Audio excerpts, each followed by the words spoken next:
እኔ ልመልስልህ ችግር የለውም ይወርዳል ወደ ቅርቢቷ ሰማይ አላህ Subhanahu Wa Ta'ala እኛ ሊጠይቀን ይወርዳል ወደ የሌሊቱ አንድ ሶስተኛ መጨረሻው ክፍል ላይ ኦኬ ሊጠይቀን ማለት የማነው ወንጀል የሰራ መምራው የሚፈልገው የምሰጠው ብሎ ሊጠይቀን ወደ ቅርቢቷ ሰማይ ላይ በዛቱ ይወርዳል። ኦኬ በዛቱ አሁን እናለው አላህ ከአርሽ በላይ الرحمن على العرش استوى ኦኬ ስለዚህ አሁን በዛቱ ከአርሽ በላይ ነው።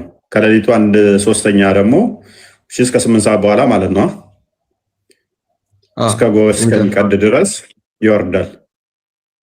በዛቱ ይወርዳል። አሁን በዛቱ ከአርሽ በላይ ነው ራይት ኦኬ ስለዚህ ለ3 ሰዓት አትሊስት ይጠይቃችኋል ማለት ነው።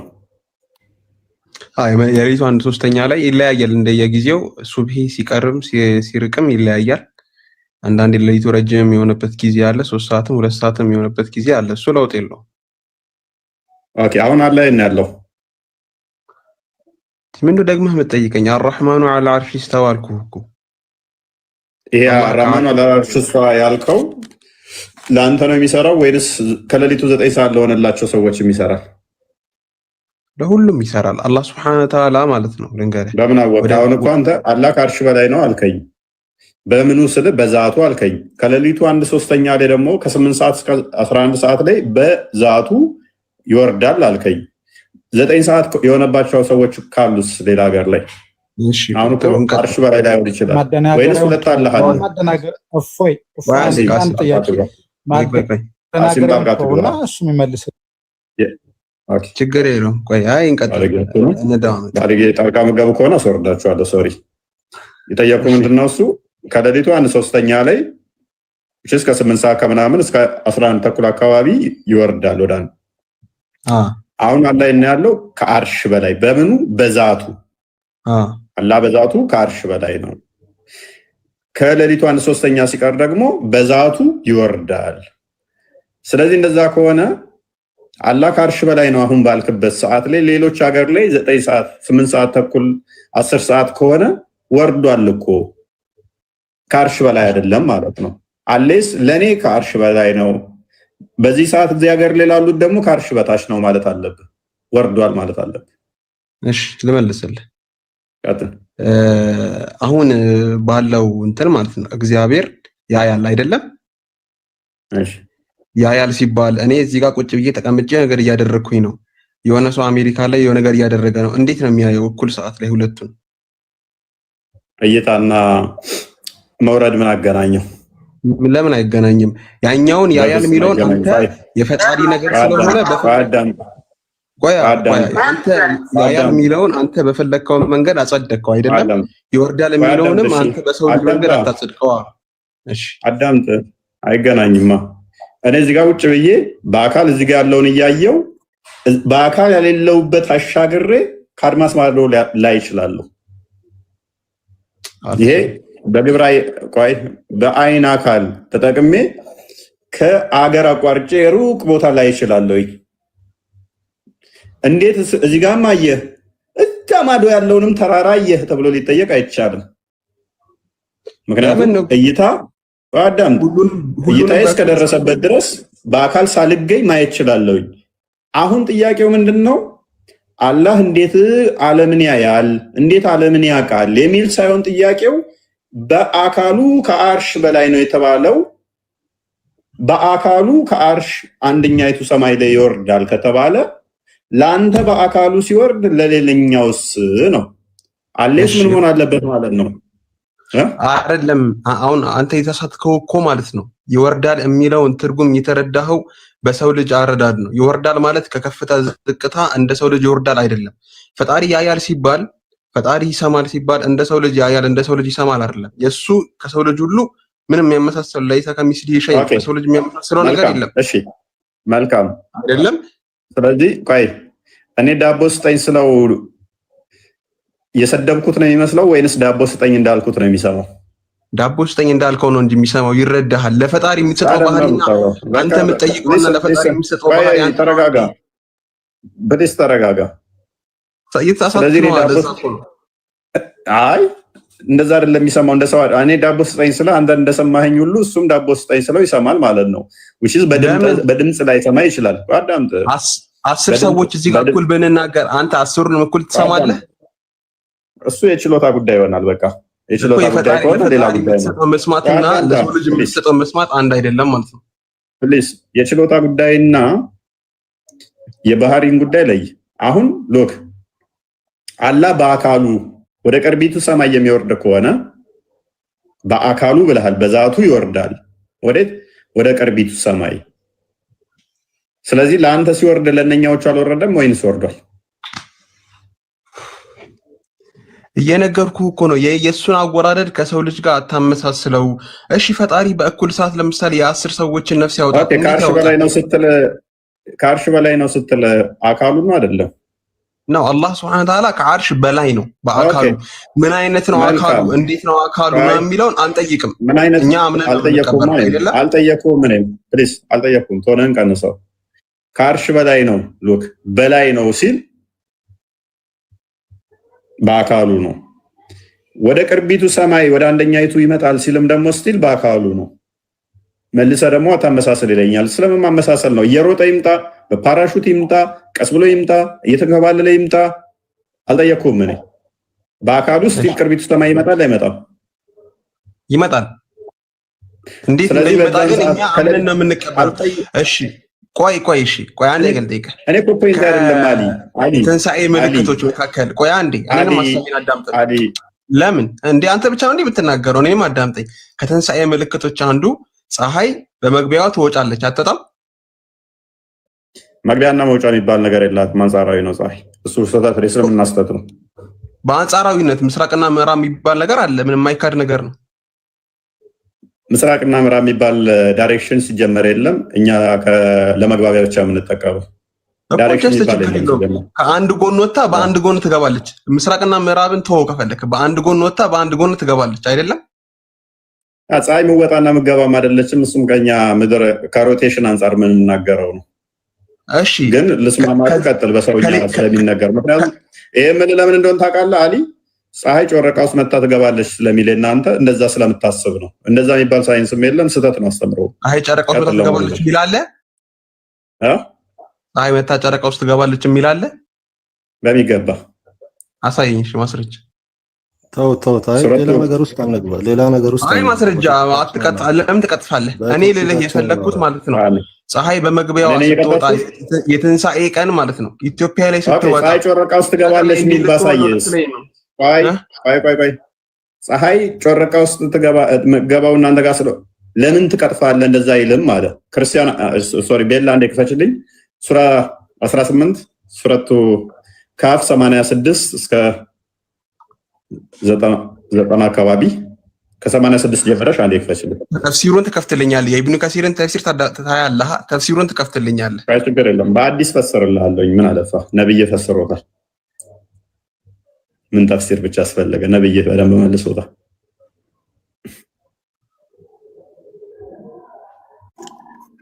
ያ ኦኬ። ስለ ዙር ቀኔ ነው፣ ስለ ፀሐይ ነው። ከምስራቅ እስከ ምዕራብ ከደቡብ እስከ ሰሜን በአራቱ ማዕዘን ፀሐይ መግቢያዋን ለማግኘት ድንበሩን ለማግኘት ዙር ቀኔ ይጓዛል ማለት ነው። ከዛ በኋላ ተጉዞ ያገኛት ፀሐይ እኔን ነው። ወደ ፀሐይ መግቢያም በደረሰ ጊዜ ጥቁር ጭቃ ባላት ምንጭ ውስጥ ስትጠልቅ አገኛት። በአጠገቧም ህዝቦችን አገኘ። ዙር ቀኔ ሆይ ወይም በመግደል ትቀጣለህ ወይም በእነርሱ መልካም ነገርን መማረክን ትሰራለህ አልነው። ምን ይላል ወንድማችን አሊ? ድገምን አንተ አንብብልን። ዝቅ አድርጊለት ወይም አረብኛውን አድርጊለትና አንብብልን። እስኪ አማርኛው ጭቃ በሚለው የተረጎመው እሱ ይሆናል። ተፍሲሩን ግን ትከፍትልኛለህ። ቀጥለው አረብኛው በጣም ስለሚስማማ እንደውም አረብኛውን አንብበው። حتى إذا بلغ مغرب الشمس وجدت عروبه في عينها مئة ووجد عندها قوما قلنا ذا القرنين إما أن تعذب وإما أن تتخذ فيهم حسنا ይላል። ይሄኛው የቁርአን አያ ማለት ነው። አንተ እዚህ ጋር እንደምትፈልገው በአማርኛ ተርጉመህ በጭቃ እንዳታመጣልኝ። ተፍሲሩን ከፍተህ አሳምልኝ። ተርጉም አሁን ያነበብከው ነው አረብኛ። ተረጎምኩ እኮ አንተ እኮ በቃ ቴንኪው። ስለዚህ ቁርአንህ በደንብ ፈስረውልሃል። ተፍሲሩን አስቀምጥልኝ አምጣልኛ። የኢብኑ ከሲርን ተፍሲር አደም አያለው የኢብኑ ተይሚያን ኢብኑ ተይሚያ ምን ያደርግልሃል? ኢብኑ ተይሚያ ትናንትና ከ800 ዓመት ላይ የመጣ ነው። አላህ ምን ብለዋል? አላህ ምን ብለዋል? ጥቁር ጭቃ ጮረቃ ውስጥ ስትገባ አገኛት። ምን አለት? አገኛት። ማን ያገኛት? ስለዚህ ዞርቀኔ ወደ ምን ስትገባ? ጭቃ ውስጥ ጮረቃ ውስጥ። ነብይህም ይህንኑ ደግሞታል። የነው ፀሐይ የምንገባው ተብሎ ምን ላይ ሰጥቶበታል። ፖይንታችን ስላልሆነ ወደ ዋናው ፖይንት ተመለሰ። እሺ ቆይ ችግር የለም አትለፈው። ክፈችው አትለፊው። አይ አረብኛው ተርጉምልህ ጭቃ መሆኑን የአረብኛው ቃል ተረጉምልኛለህ። ኦኬ ወሰጂው አረብኛው ለሽ አዎ መልሽ። የተፈጠርክበት ጭቃ እንደሆነ ራሱ አሳያለሁ ከፈለክ። ያ እሱንማ አንተም ታውቀዋለህ። حتى إذا بلغ وجد عندها تعرف في عين حمئة في عين عميئة የሚለው ቃል ማለት ነው አይደል? እኮ እሱን አሳየኝሽ። ምን ማለት ነው? አሳየኝ። ምን ማለት ነው? ተርጉሞ አሳየኝ። አንተ ነህ እኮ ጭቃ ብሎ የተረጎምከው። ምን ማለት ነው? አንተ ነገር ያንተ ነህ እኮ ጭቃ ብሎ የተረጎምከው። ከምን አንፃር ተርጉሞ ሆኖ ጭቃ ብሎ ነገርከኝ? ለምን ተረጉምኩልሃለሁ? አንተ ንገረኝ። አንተ ንገረኝ። አረብኛ እፈልጋለሁ ያልከው እኔ ትርጉሙን ማሳየው ጭቃ ነው ብዬ ከምድር አሳየኝ። ዝም ብለህ ከጎን አረብኛ አማርኛ ጽፋ ስለከፈተች ትክክል ነህ ማለት ነው። ያንተ ያንተ ቁርአን ተርጓሚዎች ተረጉሙትን ተፍሲሩን አምጣው ያልኩህ ለዚህ ነው። አንተ በፈለግከው መንገድ አማርኛና አረብኛውን ጽፈህ ፕሊስ አሊ አትጮ ፓኒክ አታድርግ። ቁርአን ተተርጉሟል በዑለሞች። ይሄንን በቁርአንን ላሳየ እችላለሁ። እስልምና ለቅቄ እወጣለሁ ካልክ በሌላ ቁርአን ልፈስርልህ እችላለሁ። በሐዲስ ልፈስርልህ እችላለሁ። ጭቃ መሆኑን አንድ በል። ወጀደ ማለት ምን ማለት ነው? አገኘ ማለት። ስለዚህ ምን ውስጥ ነው ያገኛት? ጭቃ ውስጥ ገባ። ሐሚያት የሚለው አረብኛ ትርጉም እኮ ብዙ ትርጉም ሊኖረው ይችላል እኮ። እሺ ፕሊስ የኢብኑ ከሲርን ተፍሲር የኢብኑ ከሲርን ተፍሲር ትፈትልን ምልህ ለዚህ እኮ ነው። ተረጋጋ። ጭቃ አይደለም ካል አንድ የአረብኛ ቃል ጭቃም ብዙም ትርጉም ሊኖረው ይችላል። ከመቶም በላይ ትርጉም ሊኖረው ይችላል። ወደ ቶፒኩ ማለሹ ቤላ ወደ ቶፒኩ ማለሹ። አመሰግናለሁ ስለፈራህ አመሰግናለሁ። እሺ አሊ እንዴት መሰላችሁ? እዚህ ጋር ያለው በግልጽ ልንገር። መሐመድን አይደለሁም። ፕሊስ ቆይ አዳምጡ። እኔ መሐመድን አይደለሁም። እዛ ዋሻ ውስጥ ተጨምቄ ስመጣ ፈርቻለሁ ቀሚስ ውስጥ ደብቆኝ የምለው እንደዚህ አይነት ቃል እንዳትጠቀም። ባለጌ አትሁን። በሐዲስህ ልፈስርልህ እችላለሁ። ኢብን ከሲርንም አምጥቼ ልፈስርልህ እችላለሁ። አራግፌ እለቅሃለሁ ማለት ነው። አሊና ሻኪሪ ዝም በሉ። አንድ ጊዜ ማታውቁ ከሆነ ዝም በሉ። ይሄንን ቶፒክ ሳምንት አይሆንም ከገባሁበት። ስለዚህ ስለማታውቁ ተረጋጉ። ምንድነው ጠንቅቄ ነው ማውቀው። ማመጣውን ነገር አውቃለሁ። ኢብን ከሲርን ባመጣው ሐሚያት ማለት ምንድነው እሱ አሳያለሁ። አራግፌ እለቅሃለሁ ማለት ነው። ስለዚህ አሁን ቶፒኩ ላይ ተገባና አታልቅስ። አላህን ሊያርሙት ነው። በቃ ተማሙት ማለት ነው። አላህን ሊያርሙት ፎር ሴክ ኦፍ አርጉመንት እንስማማ። ፎር ሴክ ኦፍ አርጉመንት እንስማማ። እሺ እንመለስ። ችግር የለም። ከፈለክ ወደ ቶፒኩ እንመለስ። አንድ አረብኛ ቃል ማለት ነው ከአምስት በላይ ቆይ ኢብራሂም አንዴ ከአምስት በላይ ትርጉም ይችላል። ለምሳሌ በእንግሊዝኛ ኢብራሂም አንዴ አፎን አንዴ ቆይ አንዴ ቅድም ኢብራሂም እንኳን አሊ በቃ ዝም በል። አሁን አሊ ምንም ስለማታውቅ ዝም በል። ቆይ አንዴ ዝም በል። እኔ ተወራረድልኝ እስልምና ለቅቄ እወጣለሁ። ይሄንን ቃል አሳየኝና ጭቃ ከሆነ እስልምና ለቅቄ እወጣለሁ አሳየኝ በለኝ። አልወራረድም። በእስልምና መወራረድ አይቻልም። ኢብራሂም እየደገፈ ስለሆነ ነው እንዲያወራ። አርፈህ ተቀመጥ። ስለማታውቅ አርፈህ ተቀመጥ። ከማስወርድ አርፈህ ተቀመጥ። አንድ አይደለም ከአዳምጥ አንድ አይደለም 10 ማስረጃ አመጣብሃለሁ ለዚህ ላይ በትንሹ። አሁን ቶፒክ ላይ ገቦሽ እስልምና ለቅቄ እወጣለሁ በል። አላህ ተሳስቷል እላለሁ በል። ባይዜ ጭቃ ውስጥ ጮረቃ ውስጥ አገባም ብሎ ነበረ። ያላህን ስህተት ሊያርም ማለት ነው። በኢብን ከሲር በሙፈሲሮች በሚጠቅሳቸው ሙፈሲሮች ቀብረዋል አምጥቼ ባይዜ። ነገር ግን ምን መሰላችሁ ከዙልቀርነይን እይታ አንፃር እይታ ይላል እንዴ? አሊን ጠየቅኩት በዛ ነው። ሻኪር ዝም በል። እይታ ሳይሆን ወጀደ ማለት ምን ማለት ነው ብዬ አሊን ጠይቄው ምንድን ነው ያለኝ? ማግኘት፣ ማየት ሳይሆን ማግኘት። ያገኘው በእሱ እይታ አይደለ? አላህ ነው የተናገረው። ሰኖፍ ሙታ አላህ ነው የተናገረው። ዝርቀን አይደለም ተናጋሪው አላህ ነው። ያ ሰኖፍ ሙታ አላህ ነው ተናጋሪው። ዝርቀን የተናገረው ቢሆን ኖሮ አያት ይባላል። አሁን እሺ፣ አምስት ደቂቃ እኮ የማይፈጅ ነገር ነው። እሺ እንመለስ ወደ ቶፒኩ፣ ችግር የለም። 5 ደቂቃ የማይፈጅ ነገር ነው እኮ። ኢብኑ ከሲርን ተፍሲር ብታመጣው እኮ ቀላል ነበር። ከፍተን ምን ነው አዳምጡ፣ አትንጫጫው። ተረበሹ። እንዲህ ያደረጋቸው ማለት ነው። ቶፒኩ ያኛው ከፈለጋችሁ ለጥፌ ልቃችኋለሁ፣ ግን ምክዱ ከሆነ ነው። ቻሌንጅ አድርጉኝ፣ እንክዳለን በሉኝ፣ ጭቃ አይደለም በሉኝ። ቻሌንጅ አድርጉኝና አንድ አይደለም 10 ማስረጃ ላንጣ። ማምጣት ካልቻልኩ እኔ ሶሪ እላለሁ። እኔ ካመጣው ግን አላህ ተሳስቷል በሉ። አላህ ተሳስቷል በሉ። በዚህ መስፈርት መሰረት ደግሞ አንተ ከምታመጣው ኢብኑ ከሲር ላይ አመጣለሁ ብለሃል። እኔም ከኢብኑ ከሲር አምጥቼ አሳይቼ በሱ እይታ አንፃር እንደሆነ መንፈስ እንደሆነ አሳያለሁ። ያኔ ዋሽቻለሁ። አዳም አላህ አለ አንድ። ወጀደ ማለት ማግኘት ነው። በቅድሚያ ቁርአን በቁርአን ይፈሰራል። ልብ በሉ፣ ቁርአን በቁርአን ይፈሰራል። ስለዚህ ጭቃ ከሚል ጋር እነኚህ ቃሎች በሌላ ቦታ ተጠቅሷል አልተጠቀሰም? ይሄ ቃል ሻኪር ተረጋጋ። ሌላ ቦታ ተጠቅሷል አልተጠቀሰም? እነኚህን እናያለን። በቁርአን ይፈሰራል፣ በሐዲስ ይፈሰራል። ከዛ በኋላ ነው በሙፈሲር ይፈሰራል። ኢብኑ ከሲር እኮ ትናንትና የመጣ ከ800 ዓመት በኋላ እኮ የመጣ ሰው ነው። መሐመድ ከሞተ ከ800 ዓመት በኋላ ራሱ መሐመድ ፈስሮታል እያልኩ ነው። ራሱ በመሐመድ ፈስርባለሁ እኔ በቁርአን ፈስረዋለሁ፣ በመሐመድ ፈስረዋለሁ። ቅድሚያ በቁርአን ፈስርላለሁ፣ ከዛ በመሐመድ ፈስርላለሁ። ኢብኑ ከሲር ከ800 ዓመት በኋላ ነው የመጣው። ከኢብኑ ከሲር በፊት ያሉ ሙፈሲሮች አሉ፣ በእነሱ ፈስራለሁ። ከዛ በኋላ ነው ኢብኑ ከሲር የሚመጣው።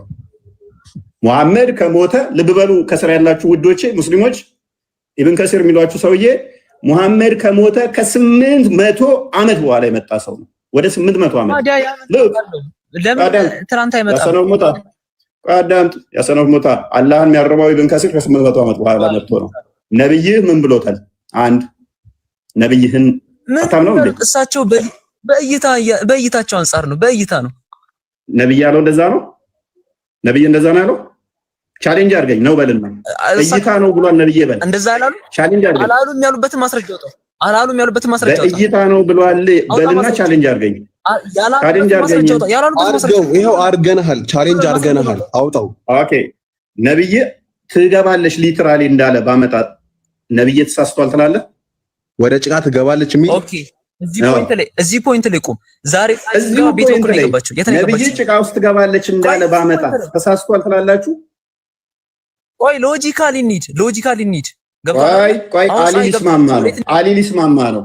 ቴንክ ዩ ምን ብሏል አሊ? ቆይ አትረበሽ፣ ሻኪር አትረበሽ። አሊ ተስማምታል። ትገባለች ካለ አኩ ሻኪር ከማስወረድ ዩቲያስ አሊ ተስማምቷል። ካሊ ጋር ተስማምተናል። እኔ እስማማለሁ። አሊ ተስማምቷል። ቴንክ ዩ በደንብ አስቡ። ዝም በይ ተስማምቻለሁ። ከዛ ከፍተህ ትገባለች ነው ያለው በመስፈርት ነው። አንተ የምትፈልገው ቤትህ ስለሆነ እንደፈለግህ ትናገር። ቆይ ቤትህ ስለሆነ እንደፈለግህ ትናገር። እኛ መጥተው እንድንናገር እሰጣለሁ። ለኢብኑ ከሲር የተናገርከው አለ ትክክል አይደለም። ኢብኑ ከሲር ነብዩ ሰለላሁ ዐለይሂ ወሰለም ኢብኑ ከሲርን እናየዋለን። ቅድሚያ ግን ማን አለ? ነብይ ስላለ ነብይ ትገባለች ካለ ነብይህን ነው የምታምነው? ኢብኑ ከሲርን ነብይን ነው የማምነው። ከዛ ኢብኑ ከሲርን አምናለሁ። ጎበዝ። ስለዚህ ቅድሚያ ቁርአንህን ነው የምታምነው። ቁርአንህ ላይ አሳይተናል። ከዛ ነብይህ ጋር እንሄዳለን። ማንኛውም አምላካችሁ እንደሆነ በዛው ሙስሊሞች እውቀት ባለ አባቶች ናቸው። አትረብሽ፣ ፓኒክ አታደርግ። አሳየን እስቲ። ከዛ ፕሊስ አትረበሹ። ክፈቶሽ አንተ ነህ እኮ ፊት ላይ ላብ እየታየ ነው። ለማን መረበሽ? ፕሊስ አትረብሽ። እሺ ሚዩት አድርጋ እንደ አዲሱን ክፈተው። ሚዩት አድርጋ እንደ ፐርሚሳችን ምንድነው? ስምምነታችን ካመጣሁኝ ሉክ ቁርአን ላይ ታይተናል። ላይ መጀመሪያው አላህ ተሳስቷል። አንድ በሉ ቁጠሩ እናንተ ኦኬ ለምን አትከፍተውም? ፕሊስ ተረጋጋ። አንተ አይደለም እኮ የምታዘኝ። ከዛ ሐዲሱ ላይ ደግሞ ሄድበታለሁ። ቅድሚያ አላህ እንደተሳሳተ አሳይተናል። ሐዲሱን ደግሞ እንቀጥላለን። አንዴ ክፈችው ቤላ። ነብያቸውም ስተተኛ ነው፣ አላህም ተሳስተዋል ማለት ነው። እናመሰግናለን። ክፈታውን አሳየን። አትረበሽ። ኦኬ አንብቢላቸው እንደበይና ታሱ ተረጋጋ። አንዴ እንደማመጥ ሐዲሱ ቁርአኑን ነው መጀመሪያ። ኦኬ ያው ሱራ 1886 ላይ ወደ ፀሐይ መግቢያ በደረሰ ጊዜ ጥቁር ጭቃ ባላት ምንጭ ውስጥ ስትጠልቅ አገኛት። በአጠገቧም ህዝቦችን አገኘ። ዙልቀይርን ሆይ ወይም በመግደል ትቀጣለህ ወይም በእነርሱ መልካም ነገርን መማረክን ትሰራለህ አልነው ይላል። ኦኬ ሊትራሊ ፈሲራም ጭልኝ ትገባለች። ቆይ ትርጉሙ ምንድነው የሚለው ቁርአኑ? ጥቁር ጭቃ ባላት ምንጭ ውስጥ ስትጠልቅ አገኛት። አረብኛውን አድርግ። ዛሬ ፀሐይ ከፀሐይ በኋላ ዛኪ እኛ አማርኛውን አረብኛውን አድርግለት። ችግር የለም አረብኛውን አድርግለት። ሻኪር በእናትህ ሻኪር ልክ ምናምን የሚብል ቃል የለም። ፕሊዝ ፓኒክ አታድርግ። እዛ የሰጡህን የጫኑህን አውቀዋለሁኝ። ለጥፌ እንዴት እንደምልክ አሳያለሁኝ። ተረጋጋ። ችግር የለም ታሳየኛለህ። ይኸው አረብኛው ቀጥላል። አንድ ሻኪር ቀጥልና አረብኛው ይሄኛል ያው አርገህልኛል። አረብኛው ላይ አይደለ ራሱ ነው። hatta اذا بلغ مغرب الشمس وجدت عروب في عين حميئه ያው حميئه ያው ልንገርህ አሁንም ማለት ነው የምትሳሳቱት حميئه የሚለው ቃል ላይ ነው። حميئه የሚለውን ቃል ማለት ነው ጭቃ በሚለው እዚህ ጋር አንተ የምታመጣው እየፈሰረልህ ነው። አንድ አረብኛ ቃል እኮ ብዙ ትርጉም አለው። እሺ ለምሳሌ ዴት በእንግሊዘኛ ምንድነው? አንደኛው ቀን ነው፣ ሁለተኛው ቴምር ነው። አንተ በፈለከው ተርጉም የፈለከው መናገር ትችላለህ። እሺ አሊ ችግር የለብኝም እኔ ምን ማለት ነው? ሐሚያ ማለት ሻኪር ከማስወርድ ተረጋጋ። ሻኪር ማይክ አሁን አሊ ስለፈቀደልኝ ከኔ ጋር ቀጥላለች። ችግር የለም አሊ ቀጥል። ሐሚያ ማለት ምን ማለት ነው? ተርጉም ይልኛው እዚህ ጋር ያለችው ተተረጉሙ ራስ ተርጉም። አማርኛውን አልፈልግም ስላል ካቃለው ስላል አርጎ እንዴት እንደማጫወት አሳያለሁ። አማርኛው ላይ አርጎ አንዴ ራሱ ተርጉመው ኢብራሂም እንደሚያውቅ አክት ስላደረገ ሁለት ሆነው ሲጫጫሁ ያወጡ መስሏቸዋል። ሲጀምር እኮ አማርኛውም ጭቃ አይልም እኮ ጭቃ በሚመስል ነው በሚመስል። ኦኬ ቀጥል። አሁን ተርጉም። ቆይ ተርጉመው ወደ አማርኛው አምጣው። ወደ አማርኛው አምጣው። ሐሚያ የሚለውን ቃል ተርጉሜ ተመልሼ ልምጣው። ሲጀምር አማርኛው እንደዛ አይልም። እንዳወጣ አማርኛውም እኮ እንደዛ ብሎ አልተረጎመም። በመሰረቱ በሚመስል ማለት ነው ማለት አይደለም። መንሰል ሚሌት ባ ነው ወንድማችን። እስቲ ወደ አማርኛው አንድ ያስጠጋልኝ። አማርኛውን አድርግለት እንዳወጣ አዳሪ ወደ ፀሐይ መግቢያን በደረሰ ጊዜ ጥቁር ጭቃ ባላት ምንጭ ውስጥ ስትጠልቅ አገኛት። ጥቁር ጭቃ ባላት ምንጭ ውስጥ ነው የሚለው። ጥቁር ጭቃ ባላት ምንጭ ውስጥ ማለት ጥቁር ጭቃ አለ ማለት ለሙሉ ጥቁር ጭቃ ነው ማለት። ቆይ የሚመስል ምናምን የሚል ቃል እየተናገርክ ነበር። የሚመስል የሚላል እዚህ ቦታ እንትን ነው ትርጓሜን ነው የተሳሳትኩት እኔ ለማለት በቃ ስለዚህ እኔን አኪዝ እያደረግክ ነበር። ፕሊስ ኢብራሂም ሚተር አዳም እኔን እየወቀስክ ነበር። እንደዛ አይደለም ተሳስተሃል እያልክ ነበረ። ስለዚህ ጥቁር ምንጭ ጭቃ ባላት ውስጥ ሲጠልቅ አገኛት። አሊ ተመለስ ቶሎ። ጥቁር ጭቃ ባላት ቢሆን እንዴት? ቆይ ፕሊስ ተረጋጋ። አንተ ይሄት አድርግና አዳምጥ። ቆይ ተራን ጠብቅ።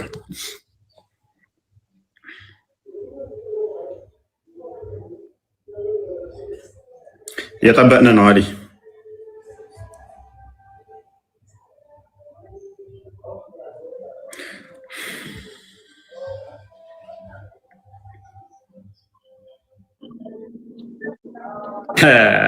ወጣ። ምክንያቱም ተጫዋቹው ምን ማድረግ ነበር የፈለጉት? ሁለት ሆነው አንዱ ከዛ ተጫዋቹው ፖለቲካ መስራት ነው ያሰቡት። አንደኛው ሲነጠል ግን ኢብራሂም በእናትህ አንተ ደግሞ አትናዘዝብኝ። ንዛዜ አልፈልግም። እኔ እስልምና ድንቁርና ነው። በቃ እድሜ ልካችሁ እንደንቁራችሁ አትቅሩ። እኔ ነገርኩህ እኮ ይሄንን በየትኛውም እንትን ለጥፌ እንደምጭላችሁ እንደምላችሁ አውቃለሁ። አንዳንዴ እንትን ስሆንላችሁ አምብል ስሆንላችሁ አትጨማለቁ። ዝም ብሎ መጫዋጫ ሙስሊሞች የተካናችሁበት ነው። ኡስታዞቻችሁም የተካኑበት ነው። ያሳያለሁ ብላችሁ ፖለቲካ ሰርታችሁ መውጣት የተካናችሁበት ስለሆነ ይመቻችኋል። እሱ ፖይንት ያ ነገሩ ስለሚያስጠላኝ ነው እያወቅሁ ማልፋችሁ። ስለዚህ አትባልጉ። ወደ ቶፒክ ያሲን እንኳን እናመጣ እየታዘበ ነው እንኳን የታዘበኝ በደቂቃ ውስጥ እኮ ስህተትን አርመ ይቅርታ ከማለት ይልቅ አይ እንደዛ መስሎኝ ነው ያልክ ሰው እኮ ነህ። እኔ ስወቅስ የነበርኩ ሰው ፈጣሪ አይደለሁም። የአንተን ይቅርታ እኔ ኪስ ከተተው ምንም አያደርግልኝም። ግን እየሰደብከኝ ነበር አታውቅም ምናምን እያልክ ራስ ተሳስተን እኔን እየወቀስክ ነበረ። በኋላ ሲመጣብህ ደግሞ አይ እንደዛ መስሎኝ ነው አልክ። ተሳስቼ ነው ለማለት በእናትህ በቃ ጨቃጨቀኝ ነው። ወደ ቶፒኩ እንምጣ። አትበሳጭ። እኔ ለምን መሰለህ አንድ ነገር ኢብራሂም ከኔ ተማር። የእናንተን አርጉመንት አይቼ ሐዲሱን አይቼ ቁርአኑን አይቼ ሙፈሲሮችን አይቼ ምን ብለው እንደሚተረጉሙ አይቼ ዝርዝር መሰራው እንደዛ እንጂ በራሴ ዝም ብዬ ዳቦ በቀደዳቸው አፋቸው እንደሚበጠረቁት ኡስታዞች እዛ ጋር በላ ሚላለ እዛ ጋር በላለ እዛ ጋር ሄዳለ እዛ ጋር የሚላለ ብዬ ማገናኝ ሰው አይደለሁም። እኔ ሪል የሆነውን አስተምሮ እጄ ነው ቻሌንጅ ማድረገው። ስለዚህ ጥንቃቄ አድርጉ። እኔ ማነሳቸው ምን ማንሳት እንዳለብኝ ማይጠቅመኝን አርጉመንት ውስጥ አትገባ። ማይሆን አርጉመንት የቋንቋም ሆነ በደንብ አስተውል። የቋንቋም ሆነ የአርጉመንትም የሐሳብም ሆነ ያዋጣል አያዋጣም፣ ትክክል ነው አይደለም፣ አስተምሮት እንዲህ ነው አይደለም የሚለውን ሳላይ ዝም ብዬ ሰዎችን ለማደናገር ምጠቅስ አይነት ሰው አይደለሁም። አንተ ጋር ችግር ምን አለ መሰለህ ወይ ንጽጽር ስትሰራ ንግግሮችን፣ ሁኔታዎችን ከአንተም የሃይማኖት አስተምህሮት አንጻር አታይም። አንዳንድ ጊዜ አሁን ብዙ ጊዜ ከታች የሚሳሳቁት ደስ የሚላቸው አንተ በሙስሊም ወይም ምን አደረገው? ምን ስድብ ሰደብኩ? ዛሬ ያነሳቸው ቶፒኮች ነው። ከታች አሁን ኮሜንት ላይ አያቸዋለሁኝ። ኢብራሂም እኔ እኮ ለዛሬ ፕሊዝ ኢብራሂም ዛሬ ያነሳውን እኮ አንተን እኮ አንተ ያነሳው ዛሬ ያወራኸው ቶፒክ ላይ ኦርቶዶክስ እንትን በክርስትና እምነትም ምንም የተለየ እይታ ያለው ጉዳይ አይደለም። ግን በእስልምና ያወራህ ብቻ ስለሆነ ማለት ነው። የትኛው ቶፒክ? ስለዚህ አላህ መውረዱ ማለት ነው። ቴንክ ዩ ያ እኛ የምንለው እኮ እሱን ነው እኮ። እኔ አንተ ምን አልኩህ? እኔ አንተ ጋር አሁን ቻሌንጅ ያደረኩ ከይታው አንፃር ነው እንጂ በእንደዚህ አይነት ጉዳይ ላይ ቻሌንጅ አላደርግህም ብዬሃለሁኝ እኮ። ምክንያቱም ለእኔ ትቀርበኛለህ ብዬሃለሁኝ። ምክንያቱም እኔ ከማምነው ጋር ትቀርባለህ ሰማው። ከሙስሊም ወንድሞች ጋር ግን እንደማቀርብና እንደማትስማማ 100% አውቃለሁኝ። እዚህ ጋር ካሉት ጋር ትስማማ አይመስለኝም። ጉዳይ ከቁርአን ጋር ነው። ቅድም የገቡት ሁለቱ ራሱ እናርምህ እያሉት ነበር። ትክክል አለህም እያሉት ነበር። አንተ ወደኛ ለመስማማት ስትል እስልምናውን አስተምሮ ጣልከው። እኔ ምን አገባኝ? አንተን እቀበላለሁ። መከራከር ያለብህ በቃ እኔ አሁን አንተ ጋር ጊዜ ለምን እንገድላለሁ? አይ ቲንክ የራያው ነው እንደሚለው የራያው ሙስሊም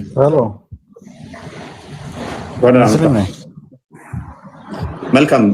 ከሌሊቱ 1/3 ላይ አላህ ይወርዳል ብለህ ታምናለህ? ኦኬ አላህ ይናላህ ሁሉ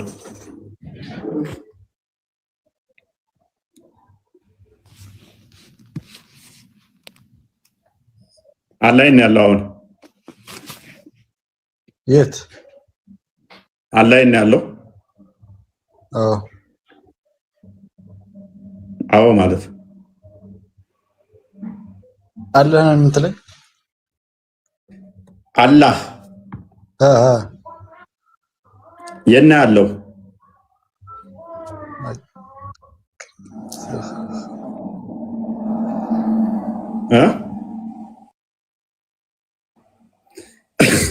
አላህ ነው ያለው አለኝ። አዎ አለው ይለኛል። አላህ ሆንክ እንደ አንተ አላህ ይወርዳል ያወርዳል። አላህ ነው አላህና አለክ አላህ ከሌሊቱ 1/3 ይወርዳል ወይ?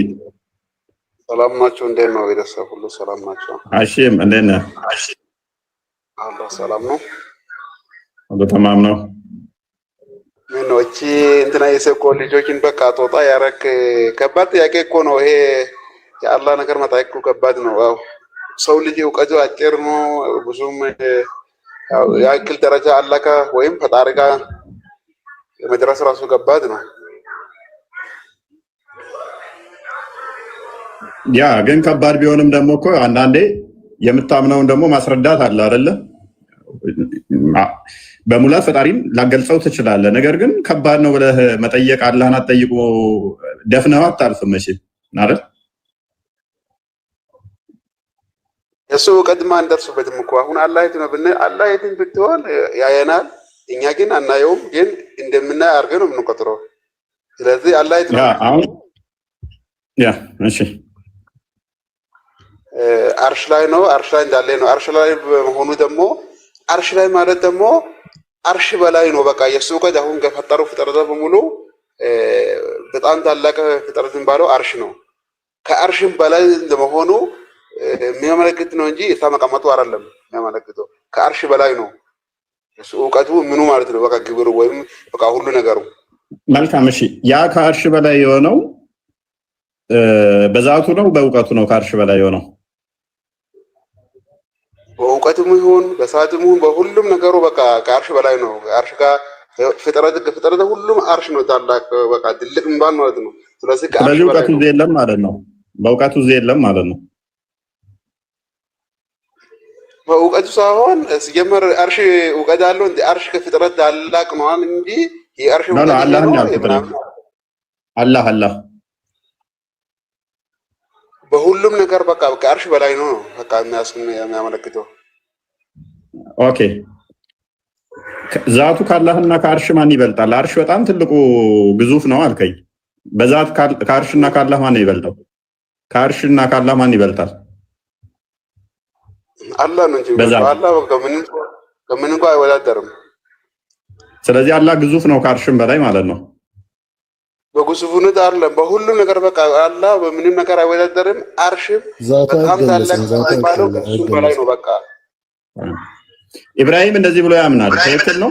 በዛት እዚህም ይገኛል ኢብራሂም ብሎ ያምናል። የት ከፈለገ እዚህም ይገኛል ነው ከፈለገ የተመገኘ ኢብራሂም ከፈለገ አላህ ከፈለገ የፈለገውን ነገር ማድረግ ይችላል። ኤብሮ ኢብራሂም እሺ አቤት አሽም እየሰሙ ነው። ኢብራሂም ሰላም አለይኩም። ወአለይኩም ሰላም። አዎ አርሽ ላይ ያው አላህ ሁሉም ቦታ አለ ነው። አላህ ሁሉም ቦታ በአካል ሳይሆን በእውቀቱ ሁሉም ቦታ አለ። ሁሉም ያው እኛ በእስልምና ነው ማቀው አንተ እንዴት ነው አላውቅም። ሁሉም ቦታ አለ። ቅድም እኮ ያለ ጎርጋድሞ ሷን የፈለገ ጨለማ ብትሆንም አላህ አንዴ ጋር ይሆናል። ያ ቃል ማለት ነው። ሁሉ ነገር እውቀቱ ነው እንጂ ከአርሽ በላይ እንደሆነ ሁሉም ቦታ ሁሉ ነገር በቁጥር ስሉ ነው እንጂ ሁሉም ቦታ አለ ሲባል ደግሞ አካል አይደለም ሲጀመር እውቀቱ ነው። እኔም ያልኩት እንደዛው ነው። አላህ ከፈለገ ምንም የሚሳነው ጌታ አይደለም። እኔን መስሎ መምጣትም ከፈለገ ምንም ማድረግ ይችላል። አናብራራውም። ይሄን ነው ብለን አሁን እኔ ኢብራሂምን ይመስላል ብዬ አላልኩም ፈጣሪ ወይም አንተን ሐሺምን ይመስላል ብዬ አላልኩም። ከፈለገ ግን የፈለገውን መሆን የሚችል ጌታ ነው ነው ያልኩት። ገብቷል? ከአንተ ሐሳብ ጋር አይጋጭም። ከፈለገ የሚሳነው ነገር አለ እንዴ ሐሺም? አላህ ከፈለገ የሚሳነው ነገር አለ እንዴ? እሱማ አለ እንግዲህ ሁሉ ነገር መሆን ይችላል እኮ አላህ። ያው ግን ከፍጡር አንድ መስል የለም ነው። ግን ሁሉ ፈለገ እኔ ይመስላል አላልኩም። እኔን ይመስላል እኮ አላልኩህም። ከፈለገ መምሰል ግን እኔን መሆን ይችላል ነው። ሲቀጥል ነው አሁን ዋናው ነጥብ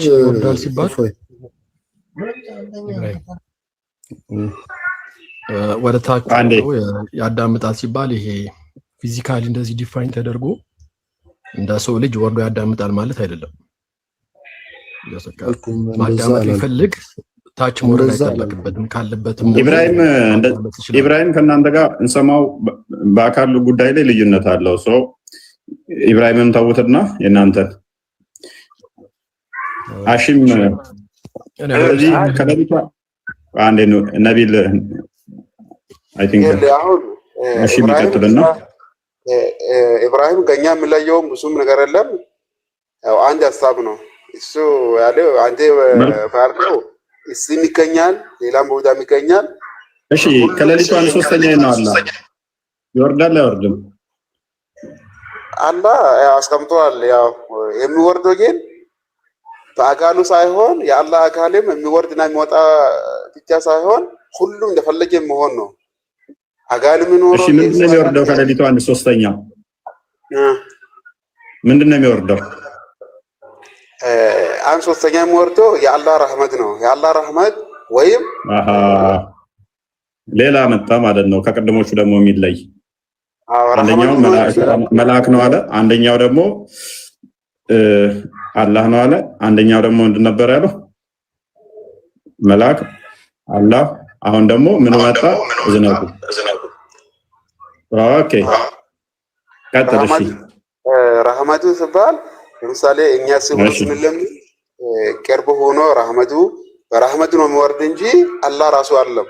አላህም ራሱ ፈለገ ሊወርድ ይችላል፣ ግን ረህመቱ ነው በቃ የሱ ለሳባሪያው ለካሽነቱ ቅርብ እንደሆነ ከሳ የነበረ ለኛ በእኛ ህሊና አይቶ ነው ለኛ ሲጀመር እንሳይነገር እንጂ አላህ የሚሰነው ነገር የለም። ሁሉም ማድረግ ይችላል።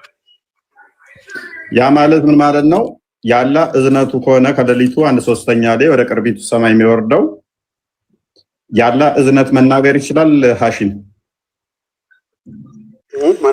መናገር የአላህ እዝነቱ መናገር ይችላል። እዝነቱ ሳይሆን እዝነቱማ ምን ይናገራል? ያው አላህ እንደዚህ አይነት ነገር ራህመት ማለት ምን ማለት ነው? ራህመት ማለት ምን ማለት ነው? የአላህ ራህመቱ ነው የሚወርደው። የአላህ ረህመት ማለት የአላህ እዝነቱ ማለት ነው። ስለዚህ ያ የወረደው አካል መጥቶ ማነው ይቅር የሚለኝ የምቀረው፣ ይቅር የምለው ማነው ምህረት የሚጠይቀኝ የምምራው ይላል። ምህረቱ ወርዶ ራሱ ማነው ምህረት የሚጠይቀኝ የምምራው እያለ ነው እያልከኝ። ይሄ እኮ እኛ ቅርብ አላህ ለእኛ ቅርብ እንደሆነ በሳ ሰዓት ለምሳሌ እኔ ከባድ ጥፋት አለብኝ ግን ያ ከባድ ስለዚህ ምን እያልከኝ ነው? እኔ እስማማለሁ፣ ተስማምቶኛል። ምክንያቱም አማልክቶች ብዙ እያመለክ እንደሆነ እየታየኝ ስለሆነ ሉክ አላህ አለ፣ ያላህ እዝነት አለ። ያላህ እዝነት ይመጣና ቅርቢቱ ሰማይ ላይ ምን ይላል? ማን ነው ይቅር የሚለኝ ይቅር የምለው፣ ማን ነው ምህረት የሚጠይቀኝ የምምረው እያለ እጁን ወላ ሁለት እጁን ዘርግቶ ይላል። ሙስሊም አህመድ ላይ ደግሞ ሁለት እጁን ዘርግቶ እንደዚህ ይጠይቃል ይላል። ስለዚህ ካላህ ተነጥሎ ያላህ እዝነት ራሱ እጅ ያለው እንዲህ ብሎ መጠየቅ የሚችል ነው። ስለዚህ አላህ የሚያመልኩት ሙስሊሞች አላህ የሚባል አካል አለ። ቆይ ያላህ ምህረት የሚባል ደግሞ ይመጣና ራሱ መናገር ይችላል። ያላህ ምህረት ያላህ እዝነቱ ቆይ ያላህ ምህረቱ እዝነቱ በራሱ ከአካሉ ተነጥሎ መጥቶ ጌታ ይባላል። ምክንያቱም ጌታዬ ነው ያለው። ፕሊስ አብዱሌ ሀሺም ያለውን ነው እንትን እያልኩ ያለሁት። አንተ የተለየ ካለ ትቀጥላለህ። በቀጣይ ሀሺም እይታ እንደዛ ስለሆነ ራህመቱ ነው የሚወርደው ወደ ቅርቢቱ ሰማይ አይደል ያልከን? አዎ በራህመቱ ነው የሚወርደው። ያ ስለዚህ ራህመቱ ያ የቀረበው የወረደው ቅርቢቱ ሰማይ ጋር ምን ብሎ ይጠይቃል?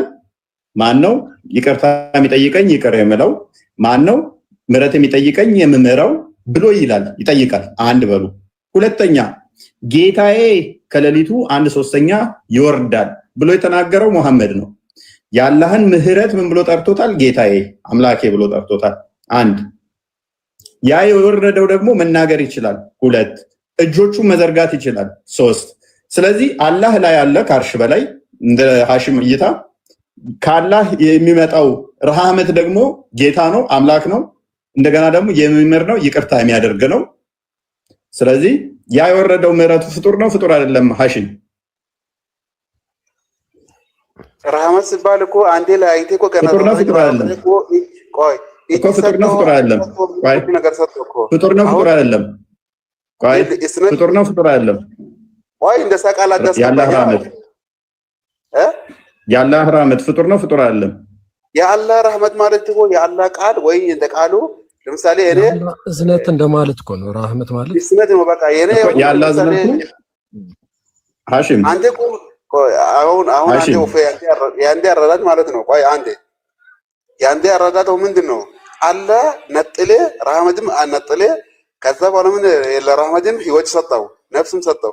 ግን እንደዛ ሳይሆን የአላህ ረህመት እሳ ሆኖ ለኛ በእኛ እውቀት ነው። አንዴ ባለ በእኛ እውቀት ነው።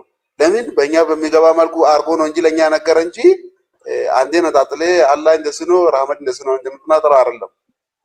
እኔ ነኝ የነጠልኩት ሐሺም። ከሌሊቱ 1/3 ይወርዳል ያልኩት እኔ ነኝ ወይንስ አላህ መሐመድ ነው ያለው? ቅርቢቱ ሰማይ ጋር ይመጣል ያለው እኔ ነኝ ወይንስ መሐመድ ነው? በረህመት ነው። ሐሺም ምን መሰለህ ሐሺም ኢብራሂም የሚልበት መንገድ ትክክል ነው። ሐሺም የሚልበት መንገድም ትክክል ነው። አንዳንድ ስለዚህ እኔ ተሳስቻለሁ ማለት ነው። እኔ ስለተሳሳትኩኝ በደንብ ልታረሙኝ ይላል ሐዲሱ ላይ ነው እንደዛ ይላል። ቆይ እኔ ተሳስቻለሁኝ። ስለዚህ ምን አይነት አጣብቂኝ ውስጥ እየገባችሁ እንደሆነ አላወቃችሁትም። ኤኒዌይስ ኦኬ ግን ምን አለ ኢብራሂም ጣልቃ ትግባ ሐሺም። ስለዚህ ሌሊት ወደ ቅርቢቱ ሰማይ የሚመጣው የአላህ ረህመት ነው አይደለ? ሐሺሙ ረህመቱ ለምንድን ነው? ኦኬ ረህመቱ መናገር ይችላል አይችልም? ረህመት እንደ እንትን ነው እንደ ፕሊስ ለምን ጣልቃ ትገባለህ? ወንድማችን ይጨርስ እሱ። ማንኛው ጣልቃ የገባው የአላህ ረህመት አላህ ራሱ ነው የሚያስበው። ስለዚህ አላህ ሰው ሆኖ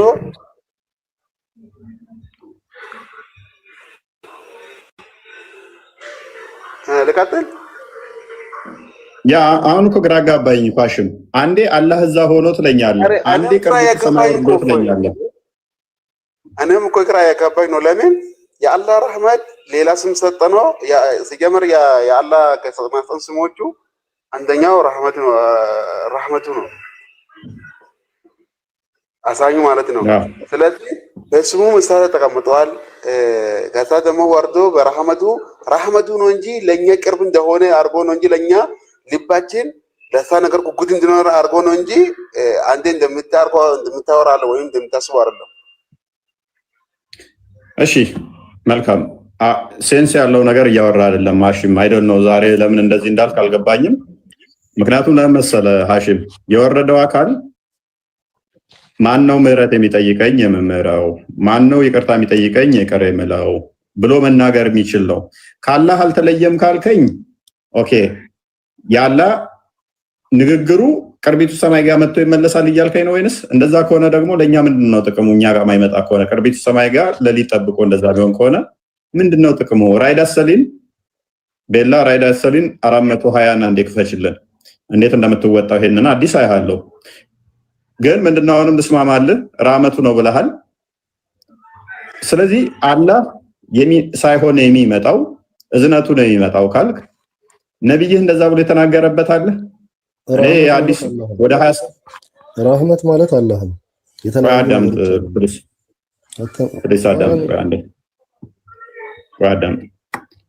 አላህ ረህመቱ የአላህ ረህመት ነው እንጂ የሚመጣው አላህ አይደለም ወይንም እንደዛ አይነት የተናገረበት አለ ሐሺም?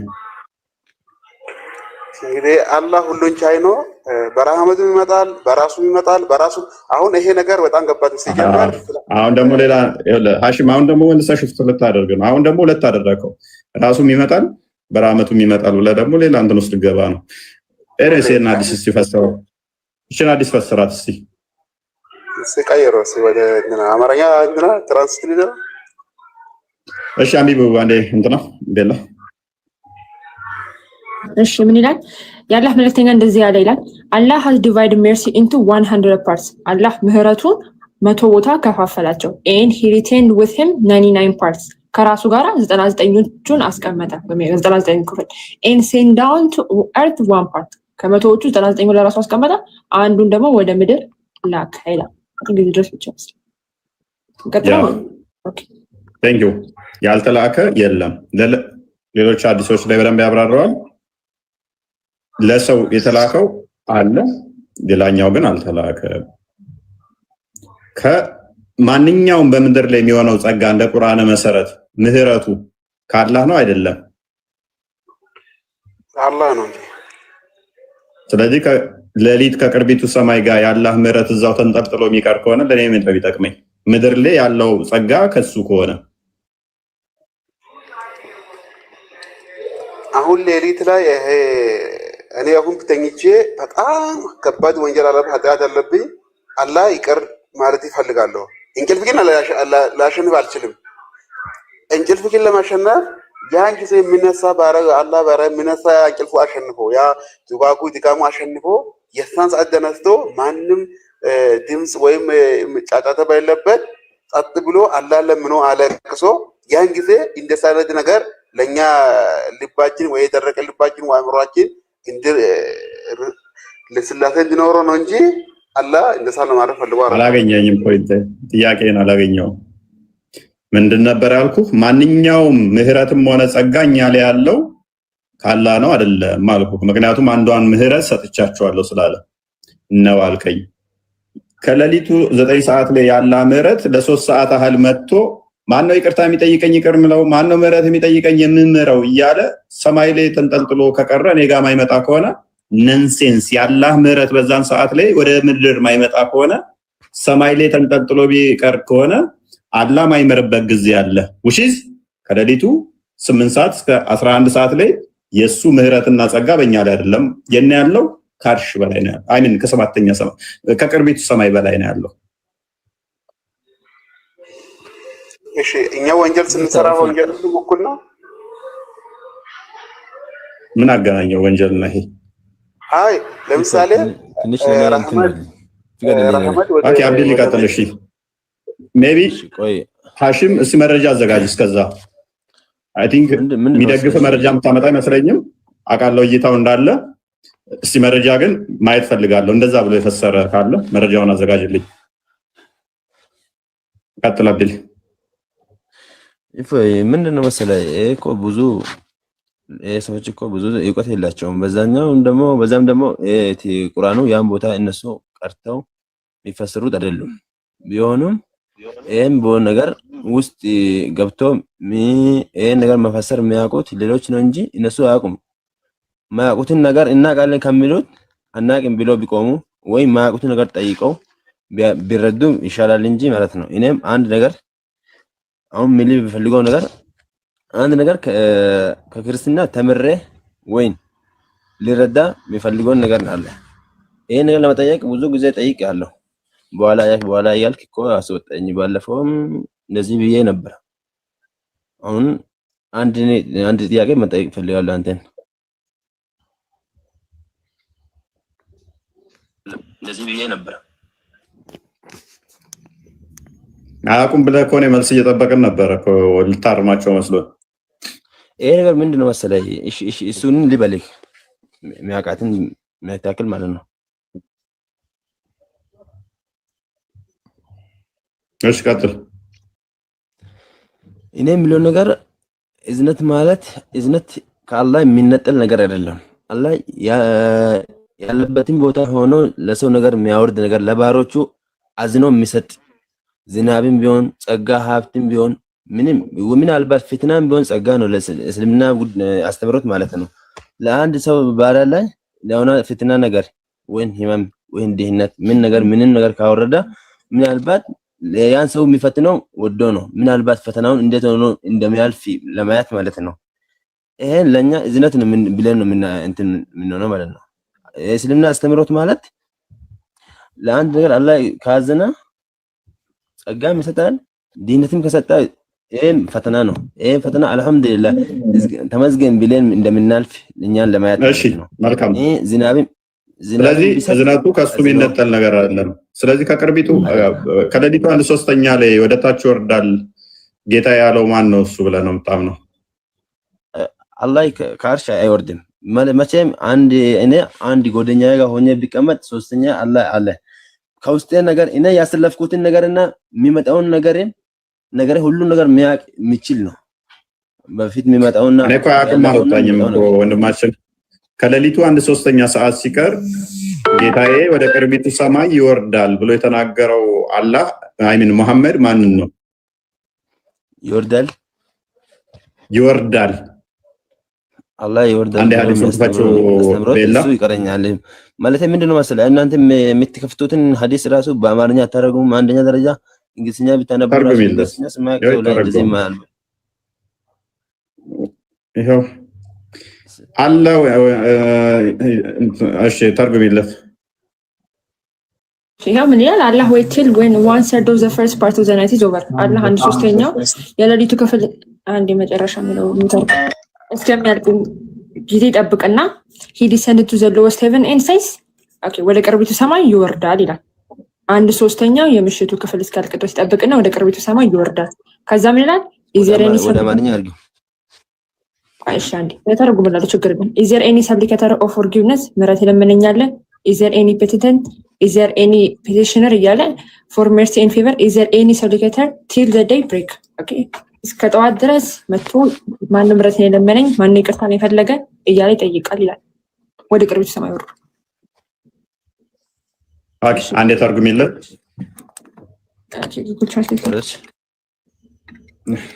ወደ አማርኛ ቀይርልኝ።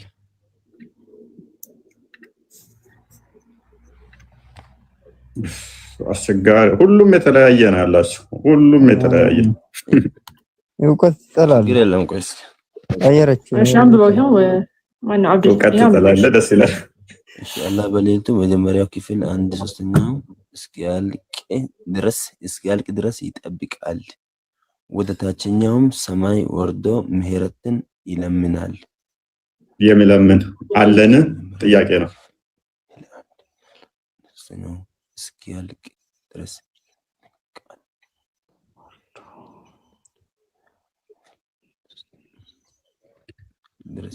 ስለዚህ አላህ ከሌሊቱ የመጀመሪያው ክፍል 1/3ኛው እስኪያልቅ ድረስ ወይም ደግሞ ጎህ እስኪቀድ ድረስ ወደ ታችኛይቱ ሰማይ ወርዶ ምህረት የሚለምን አለን?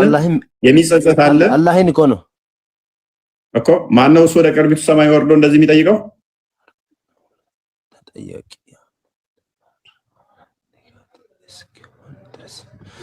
እሺ እነር እኮ ጠያቂ አለ ማለት ነው እንጂ እኮ አላህ ይለምናል ማለት አይደለም እኮ ያ እኮ አላህ ምን ይላል መጥቶ ማነው የሚለምነኝ ማነው ይቅር የሚለኝ ማነው የሚጸጸት እያለ አላህ ይጠይቃል አይደል? ባሮቹን እኮ ነው ማነው እኮ በዚህን ጊዜ ሰው ተኛበት ጊዜ ተነስቶ ጌታ ማረኝ ያሰለፍኩትን ኃጢአትን ማረኝ የሚለው ማን ነው የሚለው? ባሮቹን ነው እኮ አላህ የፈጠረውን ባሪያዎች ማለት ኦኬ። ስለዚህ ወደ ቅርቢቱ ሰማይ ማን ነው የሚወርደው? አላህ አይደለም እኮ የሚወርደው እንትና በላው ማን ነው የሚወርደው? አንተ ደግሞ እሺ አላህ መጨረሻ ማን ነው የሚወርደው? እሺ ማን ነው? ይኸው ልንገርህ የሚለምነኝ አለን እቺ ሞታ አልተረዳም። ቆይ አለን ነው እኮ መጨረሻ ማን ነው እሱ እንደዛ የሚለው? ወደ ቅርቢቱ ሰማይ ወርዶ እንደዛ የሚለው ማን ነው እሱ? እኛ ስንተኛው ሰማይ ላይ ነው ያለ ነው? ምድር እንዴት ነው መሰላችሁ? አሁን ጥያቄው እፎይ ሰማይ ላይ ነው ያለ ነው። እኛ ምድር ላይ ነን፣ ሰማይ ዱንያ ላይ ነው። እሱ ደግሞ የሚመጣው እስከ ሰማይ ዱንያ ባይነስ እንዳንተ አስተምሮ 7 ሰማይ አለ እንደ እስልምና። እሺ ይሁን። ስለዚህ ዱንያ ላይ ነው አይደል? ይሄ ነገር በምንድን ነው መሰለ አላህ ሳይሆን ለአላህ ራሱን የቻለ የሚያይበት እንትን አለው። ከዛ ወደ ታችኛው ሰማይ እኮ ማን ነው የሚወርደው? እሺ እዚህ ጋር ማን ነው የሚወርደው? ማን ነው የሚወርደው?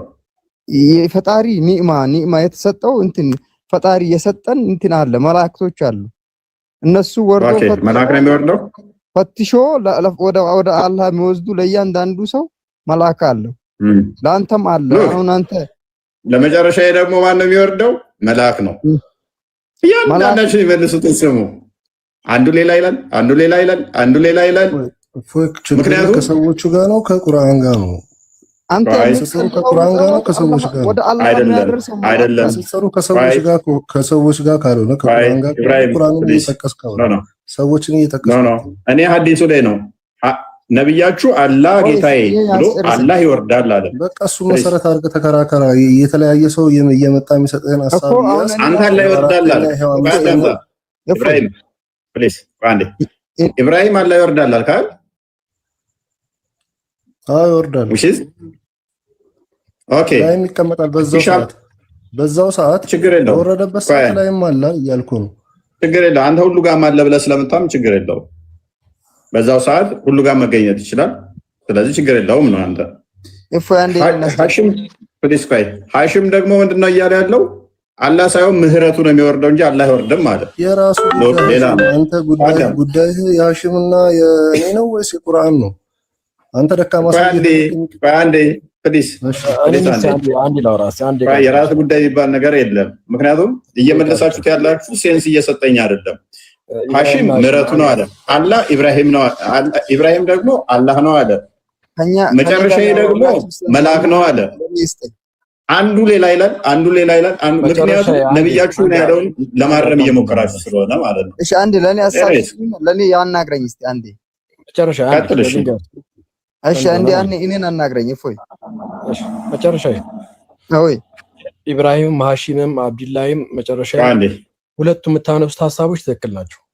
ልዩነቱ በጣም ትክክል ናቸው። አሁን አዲሱ ላይ አንብብ እነሱን አርማለሁ ብለህ አሁን አንተ አዲሱን አንብብ አዲሱን አንብብ ምን አለ ከሌለ ካለ ትክክል ናቸው አይደላችሁ ማለት አትችልም። ሜታድ በቃ ፖለቲካ ነው ቤተሰራ ከማሰብ በፊት አወቅ መመለስ ካላወቅ ከስር ታብታብ እያደረክ መማር ቆንጆ ነው። እዚህ ቤት የሚያውቅ ነው የሚገባው። እሱ ልክ ነው። እፎ አንድ ነገር አለ ነገር እሺ ቀጥል። ለኔ አንድ ነገር ምንድነው መሰለህ እኛን እኮ እንደዚህ ብለህ ማስተማር ትፈልጋለህ። አሁን ያንተውን ሃይማኖት እኛ ለኛ ለማስተማር አናስተምረኝ። እስኪ አንድ ነገር እኔ የምጠይቅ ነገር አለ መልስልኝ። ምንድነው? ያው እኮ እያስተማርኩ እኮ ነው። የስህተት መሆኑን እኮ ማስተማሪ በራሱ ትምህርት እኮ ነው። ያንተ እውነታውን አስተማርኛ።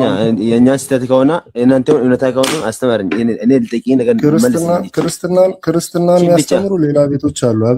አብዲ ላይ ክርስትናን የሚያስተምሩ ሌላ ቤቶች አሉ። እዛ ሄደህ መማር ትችላለህ። እሱ የራሱን ፕሮግራም ይዞ ነው የመጣው። እሱ አልመጣብህም። አንተ አይደል የመጣህበት። አንተ የክርስትናን አስተምሮ ፈልገህ ከሆነ ሌላ ቤት ሄደህ መማር ነው። እሱ ደግሞ ቁርአንን ነው መጠየቅ ፈልጋለሁ። አንድ ነገር ለዛ መልስ መስጠት የምትችል ከሆነ ለዛ መልስ ለመስጠት ግባ። አለበለዚያ ክርስትናን ከሆነ መማር የምፈልገው ግን ሌላ ቤት ሂድና ተማር። የሚያስተምሩ ብዙ አሉ። ማለት አንድ ጥያቄ ብቻ መጠየቅ ይችላል። ታሽ ቶፒክ አለ እያነሳ ቀጥል። ቶፒኩ ስላለ እሱ የተቀመጠው ለአንተ ጥያቄ መልስ ለመስጠት ሳይሆን የሱን ጥያቄ መልስ እንሰጠው ነው። መልስ መስጠት የምትችል ከሆነ ብቻ ነው እዚህ ቤት መገኘት ያለበት። ጥያቄ ካለ ሌላ ቤት ሄድ። መልስ ነው። መልስ መስጠት ማችል ከሆነ ካልቻል ብለህ መውጣት እንጂ ጥያቄ በጥያቄ አይሆንም። እሺ እፎይ ወጣ ይሰማል አለኝ አልሰማም። መጨረሻ ኔትወርኩ መጨረሻ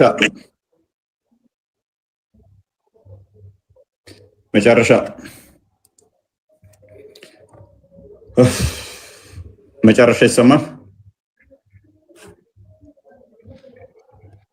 ኦኬ ለሱ ሰማም። አንድ እኔ የምለውን ነገር ትንሽ ትባለኝ። ትንሽ ምንድነው? እሱ ቀጥልሽ።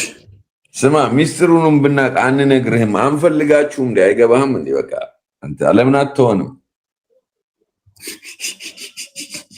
ሚስጥሩን ብናቅ አንተ በተለይ አንተ በቃ አንፈልግህም እንዴ? አንተ እኮ ነው ቤት የመጣው ፈልገኝ።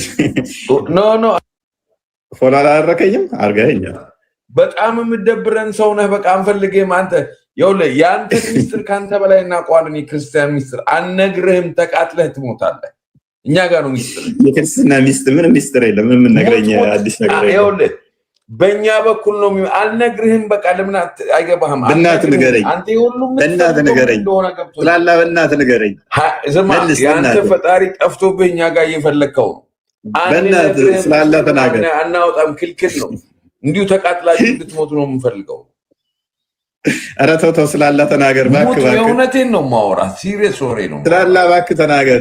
አንነግርም ምስጢር ነው በቃ አንነግራችሁም። ተቃጥለህ እና ለምን ገባ ካዳ የተፈጠርከው ለእሳት ስለሆነ እንደዚህ እሳት ማለት ምቀኝነት ለምን ገባ ካዳ ላትናገር እንደዚህ ይሄንን አንነግርም ለማለት ነው ገባው።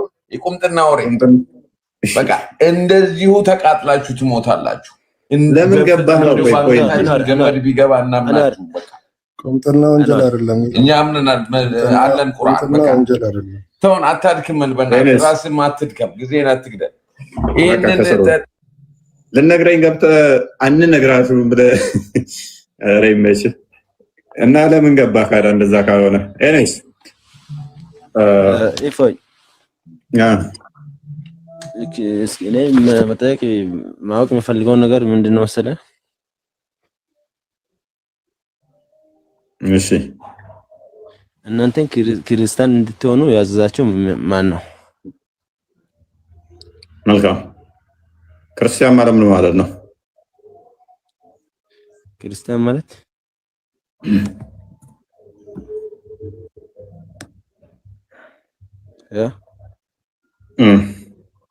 ንገረኝ እስኪ። ክርስቲያን ማለት የግሪክ ቃል ነው። ስለዚህ ምን ማለት ነው? የክርስቶስ ተከታይ ማለት ነው። ክርስቶስ ተከታይ። እሺ ክርስቶስ ተከታይ እንድትሆኑ ያዘዛችሁ ማን ነው? ራሱ ክርስቶስ ተከተሉኝ ስላለ ተከተሉኝ አምልኩኝ ያለ አይደል? ተከተሉኝ አለ በቃ። ስለዚህ የሱ ተከታይ ማለት ነው።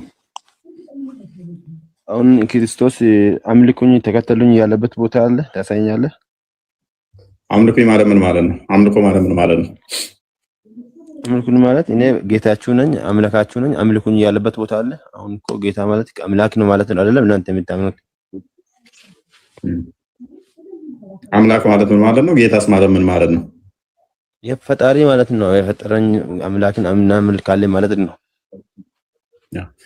ስለዚህ የምንሰጠው ዲፊኒሽን ማተር ያደርጋል። ኦልዌይስ አንድ ነገር እንትን ስንል ማተር ያደርጋል።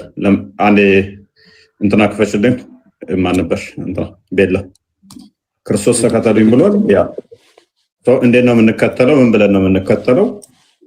እሱ እንዴት ነው የምንከተለው? ቦታውን ማወቅ ፈልጋለሁ ማየት። እሺ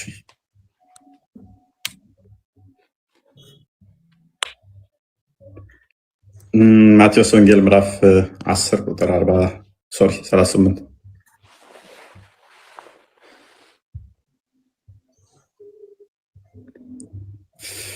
ክርስትና የተመሰረተው የክርስቶስ ቤዛነትን መሰረት አድርጎ ነው አለ እና መስቀሉን የማይዝ በኋላ የማይከተለኝ ለኔ ሊሆን አይገባም። ስለዚህ አንደኛ ክርስቲያኖች መከራውን ክርስቶስን እያሰብን ተሸክመን የምንከተለው ነው።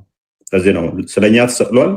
እሱ በመስቀል ላይ ስለኛ ተቸንክሯል፣ ስለኛ ተሰቅሏል። ስለዚህ መስቀል ተሸክመን መከራውን እያሰብን እስከ መሰቀል ድረስ ልንከተለው ታዘናል። እናንተ ይህንን እንዲናይ ታደርጋላችሁ። ሱራ 7 157 እና 8 ላይ አልተሰቀለም አልተገደለም ስለምትሉ ማለት ነው።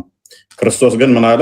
መስቀሉን የማይሸከም ከኋላ የማይከተለኝ ለእኔ ሊሆን አይገባም፣ ለእኔ ሊሆን አይገባም። ስለዚህ ማንኛውም መስቀሉን ተሸክመን እንድንከተለው አዞናል ማለት ነው። በእርሱ ነው ወይ ሊሰቀልልን የመጣው? አብሶሉትሊ። ቆይ እኔ ጠየቅኩት። አንድ ቃል ላስታውስ። ቆይ አብዲሌ ኢየሱስ ፈልጎ ነው የተሰቀለው፣ ሊሰቀልልን ነው የመጣው ካልክ ማለት ነው። እሱ እኔ መልሳለሁ። ቆይ ነፍሱ እስከ ሞት ድረስ ፈራች። ነፍሱ እስከ ሞት ድረስ ፈራች። ጌታዬ ሆይ ፍቃድህ ይሁን፣ እቺ ጽዋ ከኔ ትለፍ የሚል ቃል አለ የለም? ነፍሱ እስከ ሞት ድረስ ፈራች ማለትም ችግር የለውም። እሱን ፈታለሁ። የስቅላቱ ሰዓት ደርሶ እንተረጉመላለሁ። ችግር የለውም። ቆይ አላውዳት አንብብ። አደባልቅ አብድላይ ቀጥል። እኔ ነው እኮ ቀጥልኩ። እሺ ቆይ ቀጥል። እኔ የምልህ ምንድን ነው መሰለህ? ይሄ እንደዚህ እንዲህ ብለው እኔ አምላካችሁን እኔም ብቻ ተገዙ እና እኔ ነው አምላካቸው የፈጣሪያቸው እኔ ነኝ ያለበትን ቦታ ምንድነው እሱ አምላክ ማለት? አምላክ ማለት ምን ማለት ነው? ነገር እኮ አምላክ ማለት ፈጣሪ የፈጠረ ማለት ነው ያልኩ አይደለም እንዴ? እኮ እንዲህ ብሎ ከዛ አምላክ ማለት ምንድነው? አምላክ ማለት የፈጠረው ማለት የሚመለከው ደግሞ ምንድነው? እሱ ሎክ ክርስቶስ የተገለጠው ዋና የመጣው በስጋ የተገለጠበት ዓላማው የክርስቶስ ዓላማ መገለጡ ምንድነው? እሱ ስለኛ በመስቀል ላይ ለመሰቀል ነው። እሱ የሚገዛው አጥቶ የሚያመልከው አጥቶ ላካችሁ አምልኩኝ ለማለት አይደለም የመጣው። የመጀመሪያው ክርስቶስ የመጣው መሰቀልም ፈርቷል። ኢብራሂም ጣልቃ ትግባ። ኦኬ አንተ ክርስቶስ መሰቀልን ፈርቷል አልከው። እሺ አንዴ ማቴዎስ ወንጌል ምዕራፍ 20 ቁጥር 28 ክፈችልኝ አንዴ። በመጀመሪያ 28 አስቀድሞ ተናግሮታል እንደሚሰቀል። መስቀሉን መቃወም በራሱ ሰይጣን ያስብልሃል። እንዲህም አለ የሰው ልጅ ሊያገለግል ነፍሱን መስጠት ፈርቷል። ነፍሱን መንሳት ነፍሴ ተጨን ምናምን ብሏል። ክርስቶስ ለኛ ቤዛ ሊሆን ነው የመጣው። የኛን ጭንቀት ሊያስወግድ እሱ የኛን ጭንቀት ተቀብሏል። ፕሊስ አዳምጥ። ካላወቅ ጠይቀን እኮ አልኩህ እኮ። አዎ የኛን ጭንቀት እሱ ተሸከመልን እኮ። ስለኛ ቃተተልን እኮ። ስለኛ ተገረፈልን እኮ። ስለኛ ተራበልን፣ ስለኛ ተመታልን፣ ስለኛ ተተፋበት። የኛን ጩኸት ጮኸልን እኮ። ነፍሴን ላኖራት ስልጣን አለኝ ላነሳት ስልጣን አለኝ ያለው እሱ ስለኛ በስጋ ያንን ሁሉ ተሸከመልን። ነገር ግን ከመሰቀሉ በፊት አስቀድሞ ነገረንም ወይ?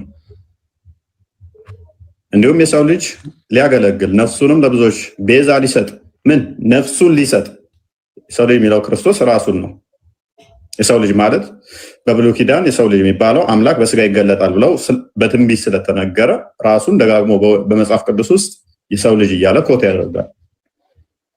ትንቢተ ዳንኤል ምዕራፍ 7 ላይ ቁጥር 13 ላይ የሰው ልጅ የሚመስል በደመና ይመጣል ተብሎ የሚጠብቁት ስላለ አምላክ ይመጣል የሚል እሳቤ ስላላቸው ማለት ነው። ስለዚህ ለዛ ነው ራሱን ኮት እያደረገ የሰው ልጅ የሚለው። ስለዚህ ምን አለ? እሰቀላለሁ ነው። አንዴ ነፍሴን ቤዛ አድርጌ እሰጣችኋለሁ ነው። ነፍሴን እሰጣለሁ እያለ ፈርቷል ይለኛል። ኦኬ እንጨምር።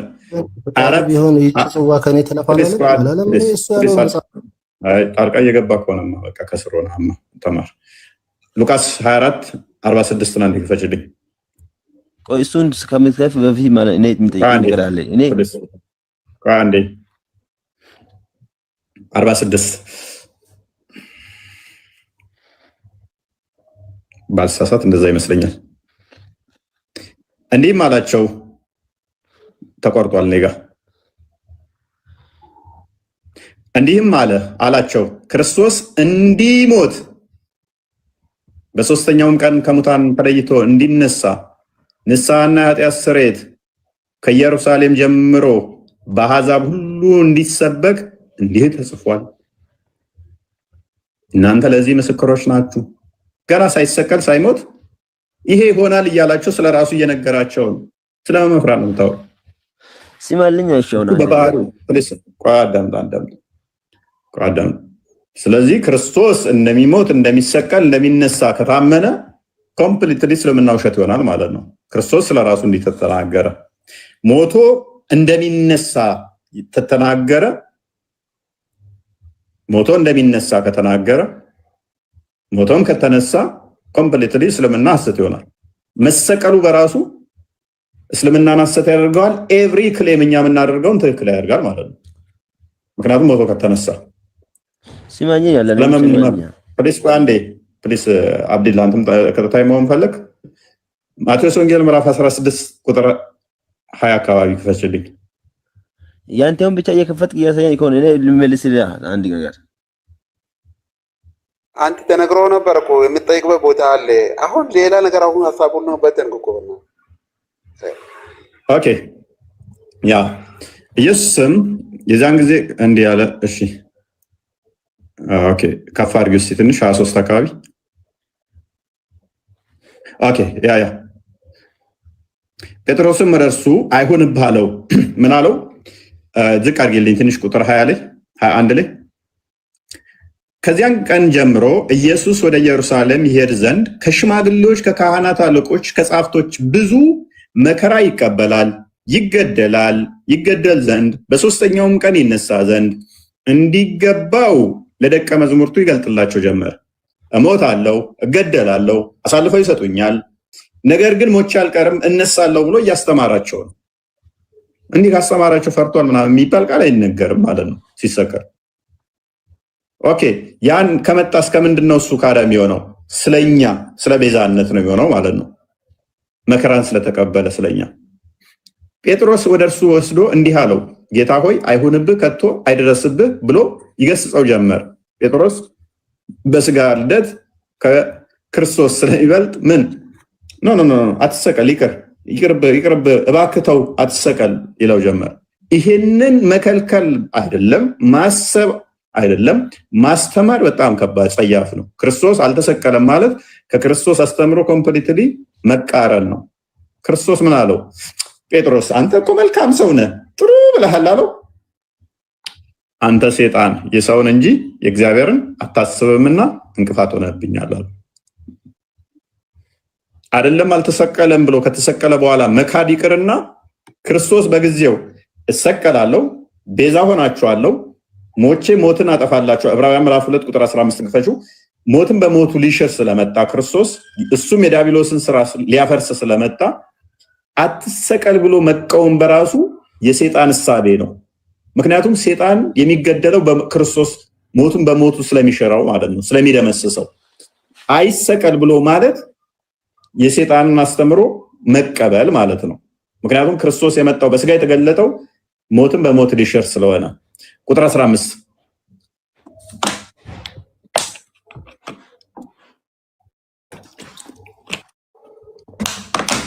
ኦኬ በህይወት ዘመናቸው ኦኬ ይሄውም ጥንት ነው። በህይወት ዘመናቸው ሁሉ ሞትን መፍራት ምንድነው የከፈትሽው? ዕብራውያን ምዕራፍ 2 ቁጥር 15 ኦኬ ዝቅ አድርጊው እስኪ ቁጥር 14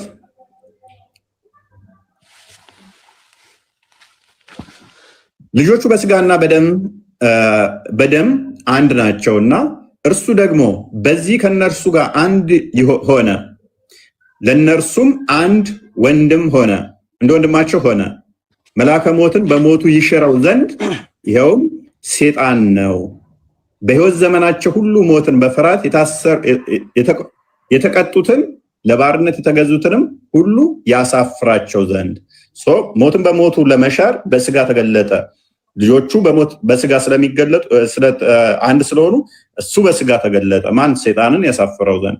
ስለዚህ ኮምፕሊትሊ አሁን ክርስቶስ ሞቼ እነሳለሁ ካለ ክሬሙ ምንድነው? እሱ ማለት ነው ሞቼ እነሳለሁ፣ ሞትን በሞት እሽራለሁ፣ የሰይጣንን ስራ ፈርሳለሁ ካለ ሞቶ ከተነሳ ደግሞ ህይወትን ከሰጠ ህይወት የሚሰጠው ደግሞ አምላክ ብቻ ነው። አብዲል ህይወት የሚሰጠው ትንሳኤ ህይወት የሚሰጠው ፈጣሪ ነው ፍጡር ነው? ፈጣሪ ነው እንጂ። እሺ ፍጡር ትንሳኤ ህይወት መስጠት ይችላል? ፍጡር አይችልም፣ ፈጣሪ ነው የሚችለው። ቴንክ ዩ ዮሐንስ ወንጌል ምዕራፍ 11 ቁጥር 25 እና ልክፈችልኝ።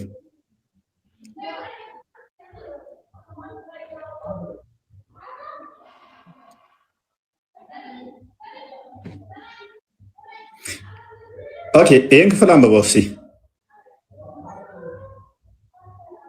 በር ተከፍቶ ሽባ አደረገኝ። አንዴ ቆይ።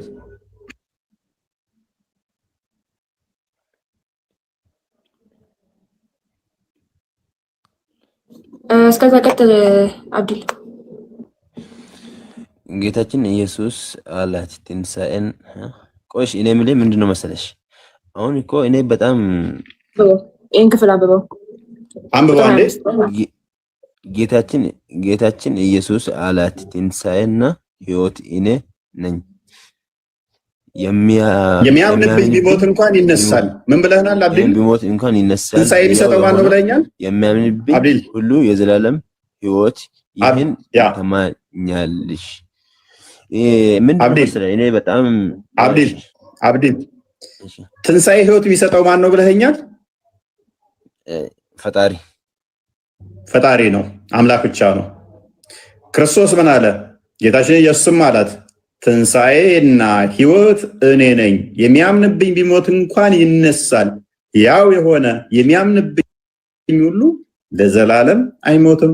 ይህን ታምኛለሽ አላት። እርሷም አዎ ጌታ ሆይ። ጌታ ትለዋቸዋላችሁ ወይ? ጌታ ተብሏል? አዎ። እሷ ምን አለችው? አዎ ጌታ ሆይ አንተ ወደ ዓለም የሚመጣው የእግዚአብሔር ልጅ ክርስቶስ እንደሆንክ እኔ አምናለሁ አለችው። ስለዚህ አንደኛ እግዚአብሔር ተጠቀች ጌትነቱን ትንሣኤና ሕይወት መስጠቱን። እሺ ቀጥል። የእግዚአብሔር ልጅ ክርስቶስ እንደሆንክ እኔ አምናለሁ። እግዚአብሔር ልጅ ክርስቶስ እንደሆንክ አምናለሁ። እግዚአብሔር ማን ነው? እሱ እግዚአብሔር ኦኬ። እግዚአብሔር ማን ነው? አብ፣ የአብ ልጅ ነው። እሱ የአብ ልጅ ነው። ወልድ የአብ ልጅ ነው። ማን ነው እሱ? አባቱ አብ ልጅ ነው አልክ። እሱ እሺ፣ አምላክ ብሎ የሚጠራው ማንን ነው? ኢየሱስ አምላክ እያለ የሚጠራው ማንን ነው? ኦኬ፣ በስጋ ሲገለጥ አምላኬ ብሎ የጠራው ማን ነው? እሱ አባቱን። ለስጋ ተገልጬ አምላኬ ብዬ ጠርቻለሁ ያለበት ቦታ አለ? በስጋ ምክንያቱም አስቀድሞ ሎክ ዮሐንስ ወንጌል ምዕራፍ 17 አንዴ ክፈችው።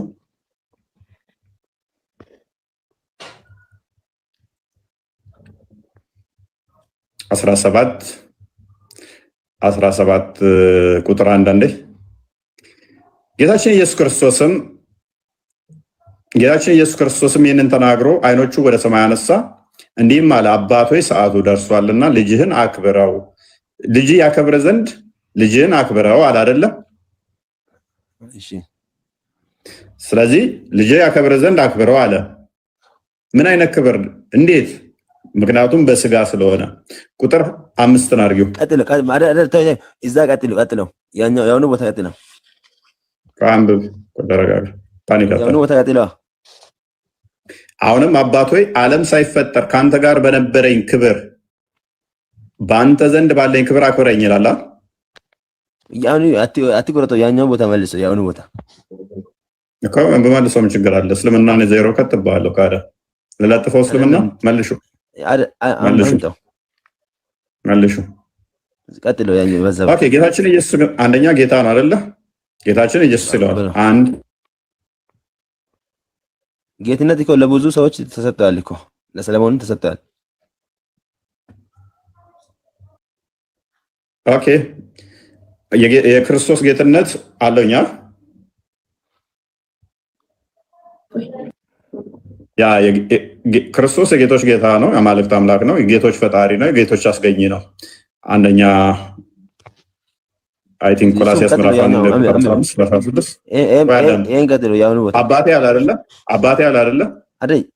እዚሁ አክብሬው ስጋ በለበሰ ሁሉ ላይ ስልጣንን እንደሰጠኸኝ መጠን ለሰጠኸኝ ለሰጠው ሁሉ ለዘላለም ሕይወት እዛ ጋር መጭራሽ የተሰጣ ነው እኮ እንደሰጣ እኮ የተነገረ ነው። በምን ለኔ በስጋ ነው ብዬሃለሁኝ አይደለ? እሱ ስለ ስጋው የተነገረ ነው ብዬ ነበረ። በስጋ ነው ያ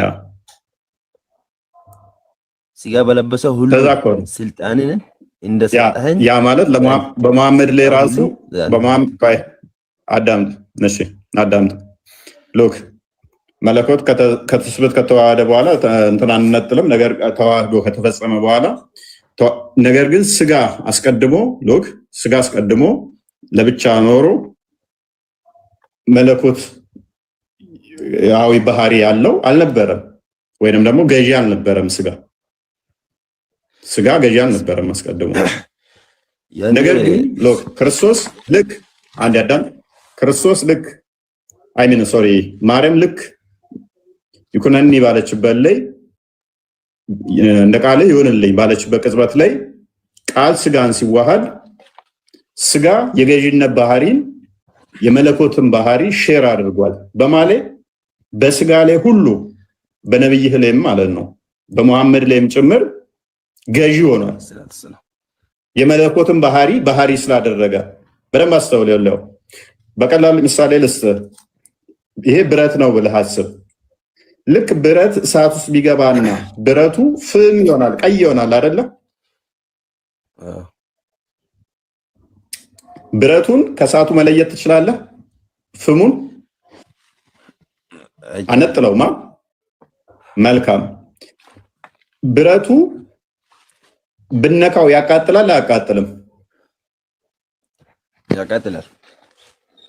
ብረቱ በባህሪው ምንን ሼር አደረገ ማለት ነው? የእሳትነትን ባህሪ ምን አደረገ? ገንዘብ አድርጓል አይደለ? እንዲሁ ነው። እንደ እሳቱ አይቆይም ብረቱ እኮ። ከዛ ችግር የለውም። ያው ምሳሌ ሁሉ እጸጽ እንዳለበት ይታወቃል። ብረቱ ምን ሆነ? አሁን የእሳቱን ገንዘብ አድርጓል። የእሳቱን ገንዘብ አድርጓል። አነጥለውም፣ አለየውም፣ አከፍለውም።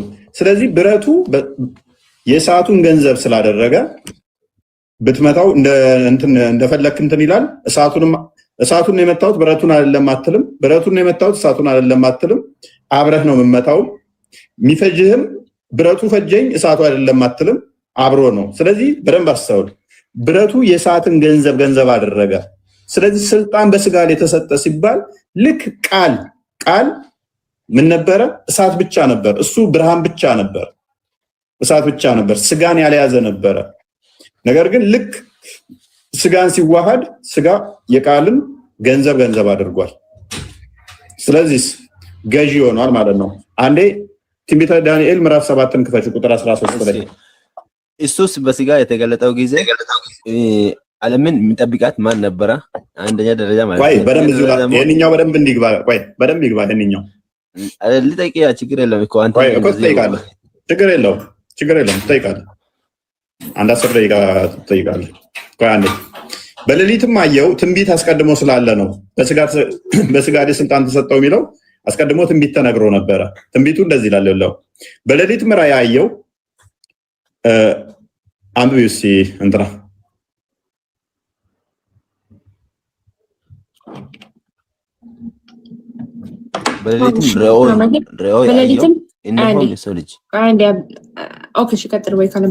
በሌሊትም ራእይ ያየው እነሆ የሰው ልጅ የሚመስል በሰማይ ደመና መጣ፣ በዘመናት ወደ ሸመገለውም ደረሰ፣ ወደፊትም አቀረቡት። ጎበዝ። ስለዚህ በሌሊትም ራእይ ያየው አለ። ኦኬ፣ ዳንኤል ራእይ ያየ ነው። የሰው ልጅ የሚመስል ያ በደመና የመጣው ማቴዎስ ወንጌል ምዕራፍ 25 ቁጥር 30 ጀምሮ የሰው ልጅ ለፍርድ ይመጣል ይላል። ክርስቶስ ራሱን የሰው ልጅ እያለ የሚጠራው ከዛ አንጻር ነው። እቺ ትንቢት ስላለች ነው። ከዛስ ምን አለ? በወገኖችና በአሕዛብ ላይ በልዩ ልዩ ቋንቋም የሚናገሩት ሁሉ ቀደም ዛጋ የጠቀስካት አሁን ትንቢቱ እዚህ ነበረች አስቀድማ። ይገዙለት ዘንድ ግዛትና ክብር መንግስትም ተሰጠው። ግዛቱም የማያልፍ የዘላለም ግዛት ነው፣ መንግስቱም የማይጠፋ ነው። ቅድም ምን አልከኝ?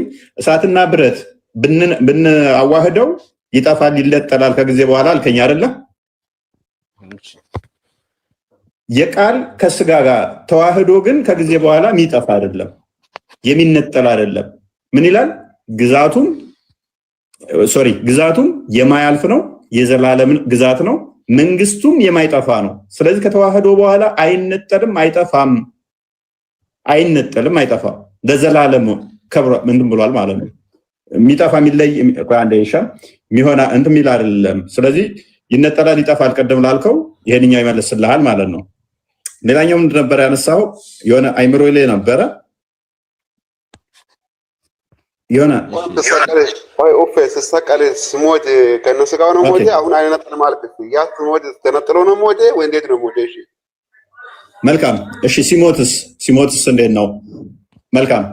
እሱን ደግሞ አንዴ ዮሐንስ ወንጌል ምዕራፍ 1 ቁጥር 18 አንዴ ክፈችልኝ። በር ከፍቼ ላይ ቆይቼ እጄን በዚህ በኩል ሽባ አድርጎኛል። ቅዝቃዜው አሁን የታወቀኝ አሁን ነው የታወቀኝ እንጂ ምንድነው እሱ ሰውነቴ እንትን እያለ ያለው ላለው። ኤኒዌይስ እንደዚህ ላለው ሲገለጥ ራሱ በደንብ አስተውል። ቁጥር 10 ላይ አንድ ያርጊው ቅድሚያ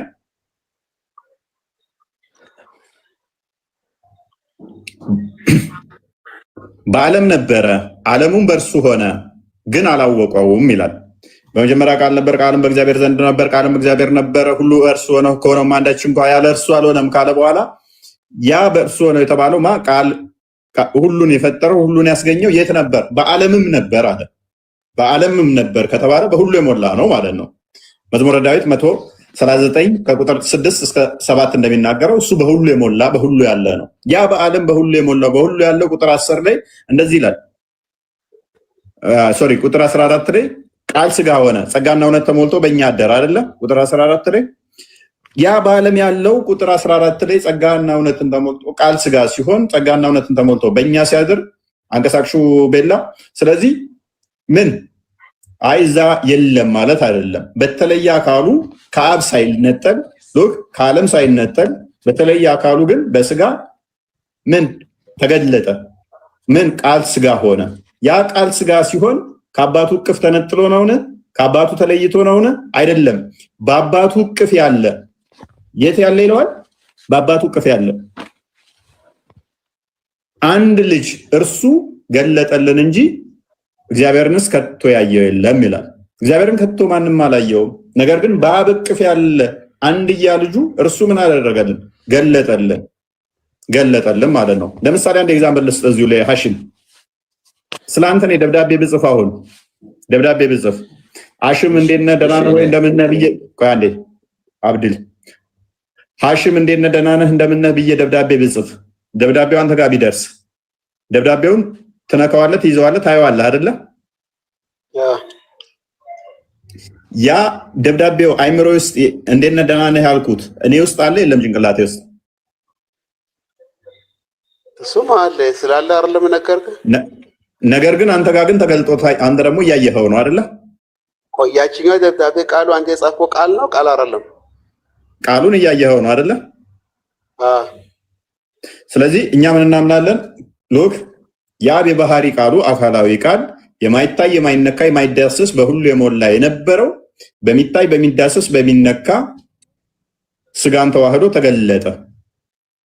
ያ ማለት ግን ሲገለጥ በቃ በአብ እቅፍ አልነበረም፣ ሙላቱን ለቆ ጥበት ውስጥ ገባ።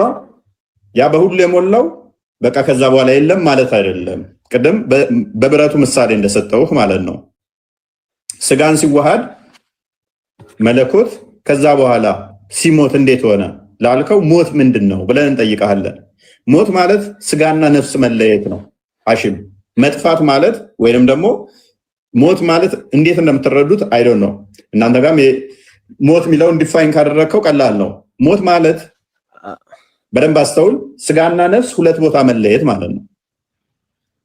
አንደኛ ያዕቆብ ጀምስ ምዕራፍ 2 ቁጥር 26ን ክፈችልኝ። ሞት ማለት ስጋና ነፍስ መለየት ከሆነ ጥያቄ ውስጥ ገቡት እኔ ነኝ። ሁለታችሁም ጠይቃችሁታል። ሐሽምም ጠይቀው ግልጽ ሆነዋል። አንዴ ቆይ አንዴ ሐሽምም ጠይቆታል። ነገር ልመልሰው ሁለታችሁም ቆይ አንዴ ሐሽምም ጠይቆታል። ለአንተ ግልጽ ከሆነላ ሐሽም በደንብ ይግባው። ቆይ ሞት ማለት ሐሽም ስጋና ነፍስ መለየት ነው። ቁጥር 26 ላይ ስጋና ነፍስ ምዕራፍ 2 ስጋና ነፍስ መለየት ከሆነ በደንብ አስተውል። ሞት ማለት ስጋና ነፍስ ሁለት ቦታ መለየት ነው። ይሄንን ከራስ ነው ወይ ያልከው? ኖ መጽሐፍ ቅዱሴን ስለሚል ነው። እንደዚህ ይላል፣ ከነፍስ የተለየ ስጋ የሞተ እንደሆነ እንዲሁ ደግሞ ስራ ከእምነት የተለየ ሞተ ነው ይላል። ምን መቼ ነው ሞተ የሚባለው ይላል ሐሽም? ነፍስ ከስጋ ከተለየ ይላል አይደለ? ስለዚህ እኛ ሞት ምንለው ነፍስና ስጋ፣ አንተ ሰው ስትባል ነፍስህ ነው ወይንስ ስጋህ ነው ወይንስ ሁለቱም ነው? በመጀመሪያ ሁለት አይነት ሞት አለ። አንደኛ የሰላም ሞት የሚባለው ገነት ወይም መንግስተ ሰማያት አለመውረስ ነው። አንድ ነው። የስጋዊ ሞት የምትለው ደግሞ አንደኛ ደግሞ ስጋ ሞት እኛ የምንሞተው የምንጠባቀቀው ደግሞ ያኛው አናውቅም። እሱ በፈጣሪ ነው የማውቀው። ያው እንገባለን። እሺ ኖ እኔ አሁን ሞት ስንት ነው የሚለውን አይደለም። ሞት በሁለት ይከፈላል። አሁን ሙታን ይቅበሯቸው ብሎ ክርስቶስም በህይወት ያሉትም ሙታን ብሏቸዋል። ነገር ግን አንድ ሰው ሞተ ስትል ምክንያቱም የጠየክበትን ጥያቄ ታሳቢ አድርገ በህይወት ያለ ሞት አይደለም እያልከኝ ያለኸው ከስራ አንጻር ስላልሆነ የመቀበርን ስለሆነ የጠየቅከው። ስለዚህ እሱ ላይ ፎከስ አድርግና ሰው ስትባል አንተ ነፍስህ ያልተለየ ስጋህ የተዋሃደህ ነህ አይደለ? ጎበዝ።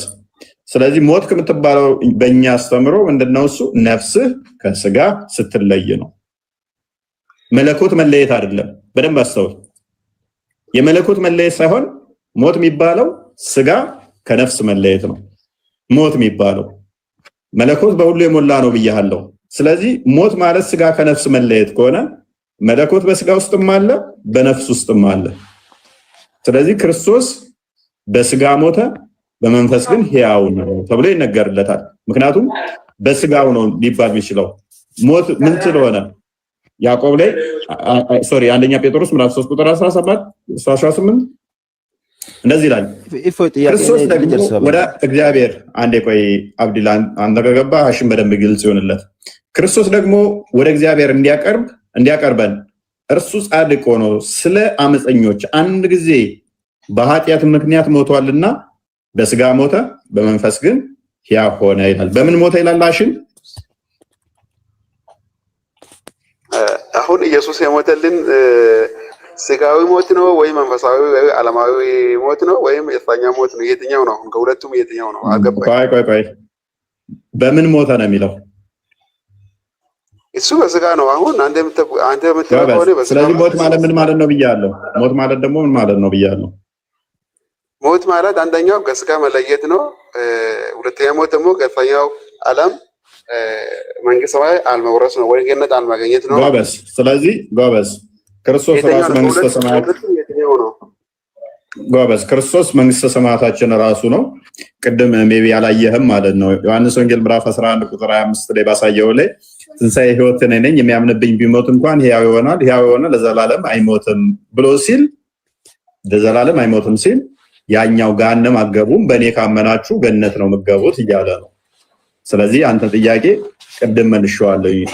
በደንብ ብታስተውል ኖሮ እሱ ጋር ተመልሶ ነበረ። ስለዚህ የሚያምንብኝ ለዘላለም ከኢየሱስ ምን ብለን ነው የምንወሽ? አሁን በእኔ ያመነ ቃል ምን ብለን ነው የምንወሽ? ጎበዝ ምን ብለን ነው ምን ብለህ ታምናለህ መሰለህ ሐሽም? እስቲ የእግዚአብሔር ልጅ ነው በልና መነው። እርሱ የሕያው የእግዚአብሔር ልጅ ነው በልና መን። እስቲ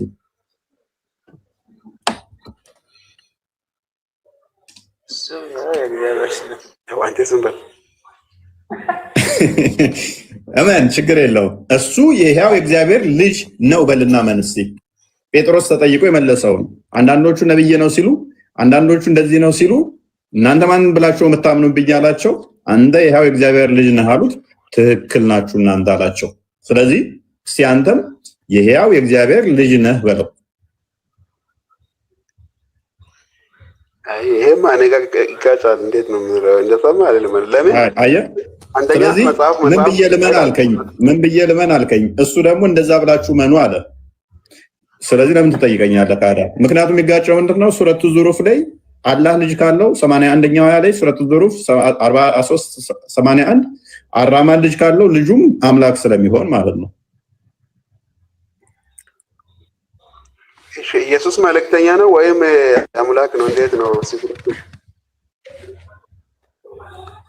እመና ቅድሚያ የጠየቀኝ እሺ፣ አብዲል ቀጥል። እሺ ቀጥል አልኩ። እኔ የሚለው ፈልገው እኔ ነው መጀመሪያ የጀመርኩት ማለት ነው። እሱም መሀል አስገባክ። እኔ ደግሞ ዝም ብዬ በሰብር በትዕግስት እያዳመጥኩ ነው። አያክ እንደዚህ ነው በቃ ማለት አንድ ነገር የሰማ ሰው ሊረዳ ይችላል። ያልሰማ ሰው ዝም ብሎ መለፍለፍ እንትን የለም፣ ትርጉም የለም። ታውቃለህ? እሺ እኔ ምንድነው መሰለህ ኢየሱስ በግልጽ ለኔ አምላክ አለኝ አለ፣ አንደኛ ደረጃ ማለት ነው። ሁለተኛ ደረጃ ደግሞ እኔ በኔ ያመነ ያለው እኔ መንገድ ነው ያለው እንጂ እኔ መንገድ ማለት እሱ እዝጋ እንትን የአምላኩን ትእዛዝ እንደሚቀበል የኔን መንገድ ብትቀበሉ ትድናላችሁ ያለው ያን ነው። ሶስተኛ ደረጃ ደግሞ እኔ የጠፉት የእስራኤል በጎች በስተቀር በፍጹም አልተላኩም ያለበት ቦታ አለ። ይሄ ነገር ታምናለህ አታምንም? በደንብ ነው የማምነው። እኔም እኮ አንዱ ከእስራኤል በጎች አንዱ ስለሆንኩ ማለት ነው። አንተ እስራኤል አይደለም አብዲል። አሁን አየህ ችግሩ የሚመጣው እዛ ጋር ነው። ትርጉም አለማወቅ ችግሩ የሚመጣው ለዛ ነው። አመሰለህ አብዲል አንድ አዳም።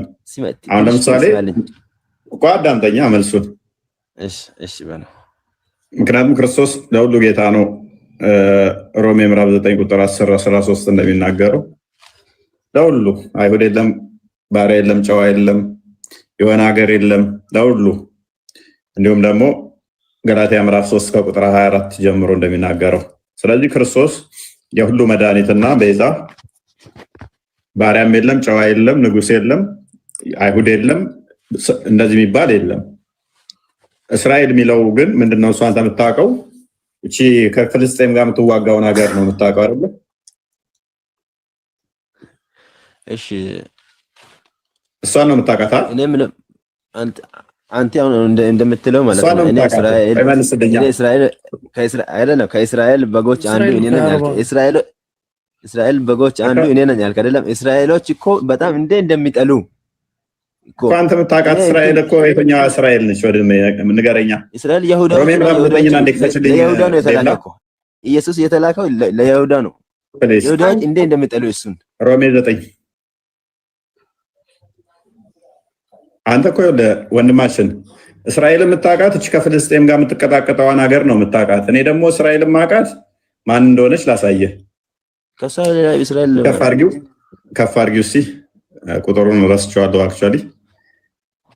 እሺ ከአባቶቻቸው ከነሱ በስጋ ተወለደ። እሺ ኦኬ ግን እግዚአብሔር አይደል። ኦኬ አንብቢው እስኪ ከቁጥር 5 ወይንም 4 ጀምረሽ አንብቢው እስኪ። ኦኬ ከቁጥር 4 ጀምረሽ እነርሱም አባቶቻቸው ናቸው፣ ከነርሱም ክርስቶስ በስጋ ተወለደ።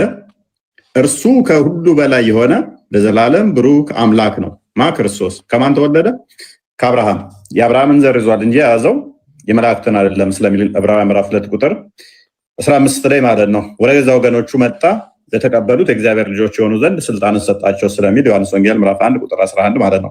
ነገር ግን ልብ በል የእግዚአብሔር ቃል አይታበልም። እስራኤል ሁሉ እስራኤላውያን አይደሉም። አንተ የምታውቃት እስራኤል የምትባለ እዛ የሚወለዱ እስራኤል የሚባሉ እስራኤላውያን አይደሉም። አብድሌ እንደኛ እንደ ክርስቲያኖች ስትጠይቀን እስራኤሎች እነኚህ ብትለ እስራኤል ናቸው እንዴ ብትለን አይደሉም። እቺ ከፍልስጤም ጋር የምትዋጋው የምትቀጣቀጠው እስራኤል ተብለው ይጠራሉ ወይ ብትል አይደሉም ብለን ነው የምንመልስልህ። ነገር ግን በደንብ አስተውል፣ የእግዚአብሔር ቃል አይታበልም። እስራኤል ሁሉ እስራኤላውያን አይደሉምና የአብርሃም ዘር ሁሉ ልጆች የሆኑት አይደለም፣ ከይስሐቅ ዘር ይጠራል አለው እንጂ። ዘፍጥረት ምዕራፍ 12 ቁጥር 3 ላይ ዘርን እንደ ምድር አሸዋ አበዛልሃለሁ በአንተ አሕዛብ ይባረካሉ ብሎ ቃል ሲገባለት ዘፍጥረት ምዕራፍ 15 17 እና 22 ላይ ቃል ኪዳኑን ያሰረለት ዘሩን የቃል ኪዳኑ ዘር በማን ነው? በይስሐቅ ነው። በእስማኤል በኩል ቁጥሩ እንዳይበዛ የሚባረከው ግን በማን በኩል ነው? በይስሐቅ በኩል ነው። ምን አብርሃም ዘር ሁሉ ልጆች የሆኑት አይደለም፣ ከይስሐቅ ዘር ይጠራልሃል አለው። በማ በይስሐቅ ልጁ ሊሰዋ በሄደበት ማለት ነው። ልጆች እንዲሆኑት ተስፋ ያደረገለት እግዚአብሔር ልጆች ናቸውና እነዚህ በደንብ አስተውል፣ ከስጋ የተወለዱ ግን የእግዚአብሔር ልጆች አይደሉም። እነኚህ በስጋ የሚወለዱት እስራኤል ነን ቢሉ እዛ ቢወለዱም አይደሉም። ስለዚህ እኛ ምንድነው የምናምነው? የእግዚአብሔር ልጆች መሆን አለባቸው። እስራኤላዊ ለመባል የእግዚአብሔር ልጅ መሆን አለባቸው። ስለዚህ እያለ ይዘረዝረዋል። ገላትያ ምዕራፍ 3 አንዴ ክፈችልኝ፣ ቁጥር 24 አካባቢ አይ ዶንት ኖ መጽሐፍ ቅዱስሽ ብዙም አልተመቸኝም ለማንበብም። ገላትያ ምዕራፍ 3 ቁጥር 24 አንዴ ክፈችልኝ። ኢየሱስ ምን እንዳለ ንገረኝ አንዴ ፕሊዝ። እስራኤላውያን ያነሳውን እኮ እየመለስኩልህ እኮ ነው። ስለዚህ እኛ በይስሐቅ በኩል ምንድነን? በአብርሃም በኩል ምንድነን? እስራኤላዊ ነን። እነኛ ግን እስራኤል አይደሉም። ሆነ እንደዚህ ይላል ቁጥር 24 ጀምሮ እንግዲህ ኦሪት በእርሱ በማመን እንጸድቅ ዘንድ ወደ ክርስቶስ መሪ ነች። ኦሪት ወይንም ሕጉ ወደ ክርስቶስ የምታመጣ መሪ ነች። እንግዲህ እምነት ከመጣ መሪ አንሻም። ምክንያቱም ዮሐንስ ወንጌል ምዕራፍ 1 ቁጥር 17 ላይ ሕግ በሙሴ ጸጋ በክርስቶስ ስለሚል ማለት ነው። ጸጋው በክርስቶስ መጣ፣ ሕግ ግን በሙሴ ነበር። በኢየሱስ ክርስቶስ በማመን ሁላችን የእግዚአብሔር ልጆች ሆነናልና። ምክንያቱም ወደዛ ወገኖቹ ሲመጣ የእግዚአብሔር ልጆችነትን ሊሰጥ ስለሆነ ዮሐንስ ወንጌል ምዕራፍ 1 ቁጥር 12 13፣ ሮሜ ምዕራፍ 8 ቁጥር 15 እስከ 17 ማለት ነው። በክርስቶስ የተጠመቃችሁ እናንተ ክርስቶስን ለብሳችኋል። በዚህም አይሁዳዊ ወይንም አርማዊ የለም። ቀደም አይሁዳዊ ናቸው ክርስቶስን እንትን የሚሉት እያልከ ነበረ። ምን አለን መጽሐፍ ቅዱስ ግን? በዚህም አይሁዳዊ የለም። አይሁድ ነው ብትል ኖ አይሁዳዊ አይደለም፣ የለም። በቃ አርማዊም የለም፣ ገዢ ወይንም ተገዢ የለም፣ ባሪያ ንጉስ የለም፣ ወንድ ወይንም ሴት የለም። ሁላችሁ በክርስቶስ ኢየሱስ አንድ ናችሁና ሁላችን እኩል ነን። ኢየሱስ ወንድ ልጅ መሆኑን ታምናለህ? ኢየሱስ ወንድ ልጅ መሆኑን ታምናለህ? ቆይ አንዴ ከፍ አድርጊው፣ ችግር የለውም እንቀጥላለን። እሱ ላይ ከፍ አድርጊው ትንሽ።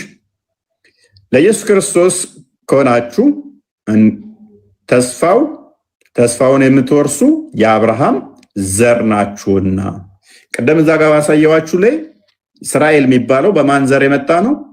በይስሐቅ፣ በአብርሃም ልጅ በይስሐቅ። ስለዚህ የኢየሱስ ክርስቶስ ከሆናችሁ እንግዲህ እንደ ተስፋው ቃል የአብርሃም ዘር ናችሁ። እስራኤል ተብሎ የሚጠሩት ማን ናቸው ብሎናል? በይስሐቅ በኩል የመጡ በይስሐቅ በኩል የመጡት አብርሃም ዘሮች እነሱ እስራኤል ተብለው ከተጠሩ በክርስቶስ ደግሞ ካመንን እንደ ተስፋው ቃል የማን ልጆች ነን? የአብርሃም ልጆች ነን። እስራኤላዊ እኛ እስራኤላውያን ነን። ስለዚህ አብሶሉትሊ ጥያቄ ፊት በሚያደርግ ሁኔታ መልሰናል። አንዴ ሱራ 14 ቁጥር 4 አንዴ ክፈችልኝ። ስለ ሱራ እትሄድ ያውኑ በተመልስኛ መልስላለሁ፣ ችግር የለም። 14:4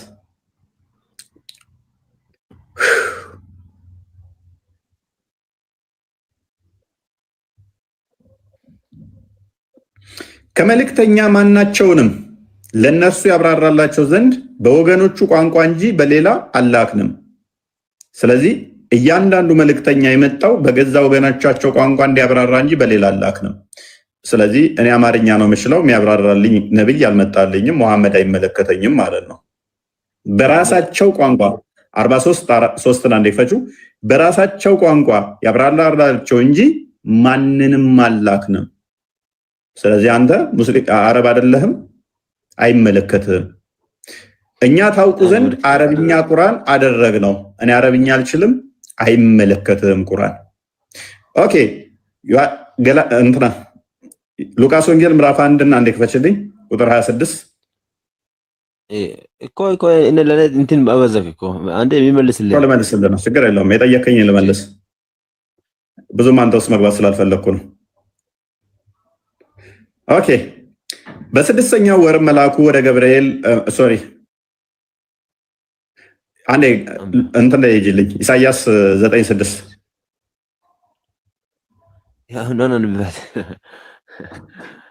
ምን ነው ሳክ?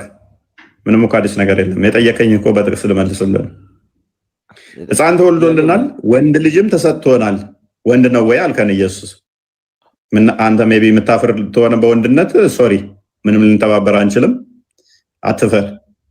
ሕፃን ተወልዶልናል፣ ወንድ ልጅም ተሰጥቶናል፣ አለቅነት በጫንቃው ላይ ይሆናል። ስሙም ድንቅ መካር፣ ኃያል አምላክ፣ የዘላለም አባት፣ የሰላም አለቃ ተብሎ ይጠራል። ያ ከዛ ሉቃስ ወንጌል ምዕራፍ 1 ላይ ይሄ ትንቢት ተፈጽሟል። ምክንያቱም የባሪያም መልክ ያዘ ሲባል የባሪያም መልክ ያዘ በምስሉም እንደ ሰው ተገኘ ከተባለ ስለዚህ ሰው ተብሎ ይጠራል እኮ። ሰው ከተባለ ደግሞ በምን እንደነ የተገለጠው ዳግማዊ አዳም ተብሏል እኮ። አንደኛ ቆሮንቶስ ምዕራፍ 15 ቁጥር 12 ጀምሮ ንጽጽሩ ይመጣል። ዳግማዊ አዳም እንደዚህ ያደረገ ቀዳሚው አዳም እንደዚህ ያደረገ ዳግማዊ አዳም እንደዚህ ያደረገ ብሎ ንጽጽሩን ያስቀምጠዋል። ስለዚህ ምንም እንትን የለውም ማለት ነው። ሜቢ አንተ ላይ ልክፋብህ። አላህ ጾታ አለው? አላህ ጾታ የለውም እኮ። አላህ ጾታ ወንድም አይደለም ሰውም አይደለም እና ፍጡርም አይደለም። አይ ሰው ነው አይደል? ልጅም የለውም አባት ፈጣሪም አይደለም ማለት አፋ ምንቶ ነው። ሰውም አይደለም ፈጣሪም አይደለም። ሰውም አይደለም ፍጡር ማለት ፍጡርም አይደለም እኮ አልኩ። ፈጣሪ ኦኬ እግር አለው ግና እግር አለው አይደለ? እግር አለው አካል የለውም አልኩ። በቃ አንተ የምትከተለው ያሲን ኑሩ ግን ያምናል እግር አለው ብሎ ያምናል። እኔ አሁን ፕሮፋይል ያደረከው ሰውዬ እግር አለው እጅ አለው ባት አለው ፊት አለው ብሎ የሚያምን ሰው ነው። መቼ ታዋቻለህ ከሱ ጋር? አንተ የምትከተለው ፕሮፋይል ያደረከው አላ እግር ባት ፊት እጅ አለው ብሎ የሚያምን ነው። ኤኒዌይስ እሺ እቺንስ ፈሰርልና እንደዛ ከሆነ 601 እና እንደክፈችለት እኮ አንተ ሃይማኖትን እየካርክ ነው። ምክንያቱም አንተ አልካትኩም አላህ ያለው ብለህ ነው የምታምነው። አላህ ያለው ብለህ ነው የምታምነው። አላህ አካል የለውም እኮ አላህ አካል የለውም። የት ያለው ነው ከአርሽ በላይ ነው። በምኑ በእውቀቱ ወይንስ በአካሉ? በሁሉም ነገር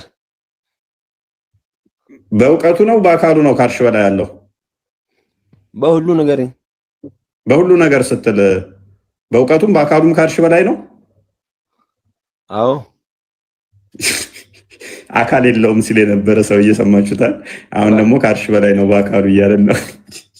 በአካሉ አካል ማለት እንትን ነው ወይ ዘንድሮ እኔ ብሌን ነገር ሲማለኝ አሁን እኮ ኢየሱስ እሺ አንብቤን ለኢየሱስ አምላክ እንዳለው አንተም ታምናለሽ? ይሄን አንብብ ከላይ ትንሽ ወደ ታች አድርጊው። ቆርጣችሁ ነው የምታሳዩት እኮ። እኔ ምን ነገር ሲማልኝ አሁን ያው ይታያል። ቀጥል አንብብ። ለኢየሱስ አምላክ እንዳለ ታምናለህ? አንብብ።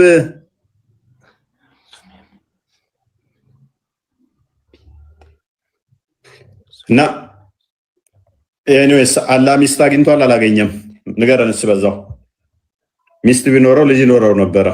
ሚስት ስላጣ ነው ልጅ የሌለው። ሚስት የሚፈልግ አካል ደግሞ በባህሪው ወንድ ነው። ምክንያቱም ጊዜው ከፍቷል። አሁን ግን አንተ ኢየሱስ ለአብ ልጅ ነው እያልክ አይደለም? ያ እኛ እንደናንተ እንዳላህ ሚስት አግብቶ ምናምን ብለን አናምንማ። ስለዚህ ሚስት የሌለኝ ሲሆን ልጅ የለኝም ያለው አላህ ነው። ስለዚህ አንተ ለኢየሱስ አምላክ እንዳለ ታምናለህ? አሁን ይሄን አታነብም። አርፈህ ነበር። ይበቃል። ዛሬ ይብቃ። ደህና ደሩ። ይበቃችኋል። አይሻልም? ሰዓት ሄዶ። አረ ወላሂ ለኢየሱስ አምላክ አለ ምርጥ። በቃ ትንሽ ቀላቀሉ አልፈልግም። ምን? አይ ዛሬ በጣም ተቀላቅሏል። በጣም በቃ ቴሮሪዝም ነው እንትና ያርጋችሁ ተቀላቀለብህ? አረ በጣም ነው እንጂ ተቀላቀለ። ዋ ምንድነው? በስ መጻቁ በስ ቁርአን በስ ምናምን ዋ እንትን እኮ ነው ያለ። በመጀመሪያ ቶፒካችን ነበረ። ከዛ በኋላ ምን ሆነ መሰለ የምንድነው ሲሆን እንትን ቻሌንጅ ያደረጉኝና ጮረቃ ውስጥ ገባ ፀሐይ እንትን የሚለው ላይ እሱ ላይ ወደዛ ሌላ ቶፒክ ውስጥ ገባ። ከዛ ደግሞ የገቡ ሰዎች ሁሉም ይለያያሉ። አንተ ያልከን ምሕረቱ ይወርዳል አልከን። ሌላኛው አላህ ይወርዳል አለን። አላህ በሁሉ ቦታ አለ፣ መውረድም አይጠበቅበትም፣ እዛም አለ አለን። ግን አላህ ነው አለን። ሌላኛው ደግሞ መልአክ ነው የሚወርደው አለን። ሌላኛው ደግሞ አረ እንደዚህ ይባል ነገር የለም አላቅም አለን። ብቻ ዛሬ ድብልልል ያለ አንተ ራሱ እኮ አንድ ነገር ተጠይቀህ እኮ ብዙ ቦታ ነው ያሳየከው። አንድ አስተማሪ የሆነ ሰው በአንድ ቦታ ነው መለስኩኝ እኮ ስንት ቦታ ይገባል። የጠየቀው ጥያቄ መልስ እቺ ነች ቢለህ አንድ ቦታ ማሳየት አለብህ እኮ። ስንት ቦታ ነው ያሳየነው እኮ እኛ እኮ አሳየነው እኛ እኮ ትንቢቱን እያመጣን ቆይ አብዲን እኛ እኮ ተፍሲር ብለን አይደለም ወላ ያመጣንልህ። እናንተ እኮ ከስንት መቶ ዓመት በኋላ የመጡ ተፍሲር እኮ ብላችሁ ቁርአንም የሚያርሙ እኮ ናችሁ የምታመጡት። እኛ መጽሐፍ ቅዱስ እዛው በመጽሐፍ ቅዱስ ነው የሚፈታው፣ እንፈታለን እንደዛ። በነገራችን ላይ መጽሐፍ ቅዱስ ራሱ ከኢየሱስ አልመጣም እኮ ኦኬ ልክ ሜቢ ከአጋንንቶች የመጣውን ቁርአን ስታነብ እንደዛ መስሎ ከሆነ መጽሐፍ ቅዱስ ተሳስተሃል። ሶሪ መጽሐፍ ቅዱስ የኢየሱስ መጽሐፍ ሶሪ ቅዱስ ከአጋንንቶች ስታነብ ሜቢ እንደዛ መስሎ ከሆነ ሶሪ ተሳስተሃል ማለት ነው። እኛ ቤት ላይ ምንድን ነው ቁርአን ከሚመጣ ምንድን ነው አሉ አይተው ኤሬስ ከምን መጣ ፎካካ ነገር ነው ምናምን በትር ሰምቼ እኮ ነው።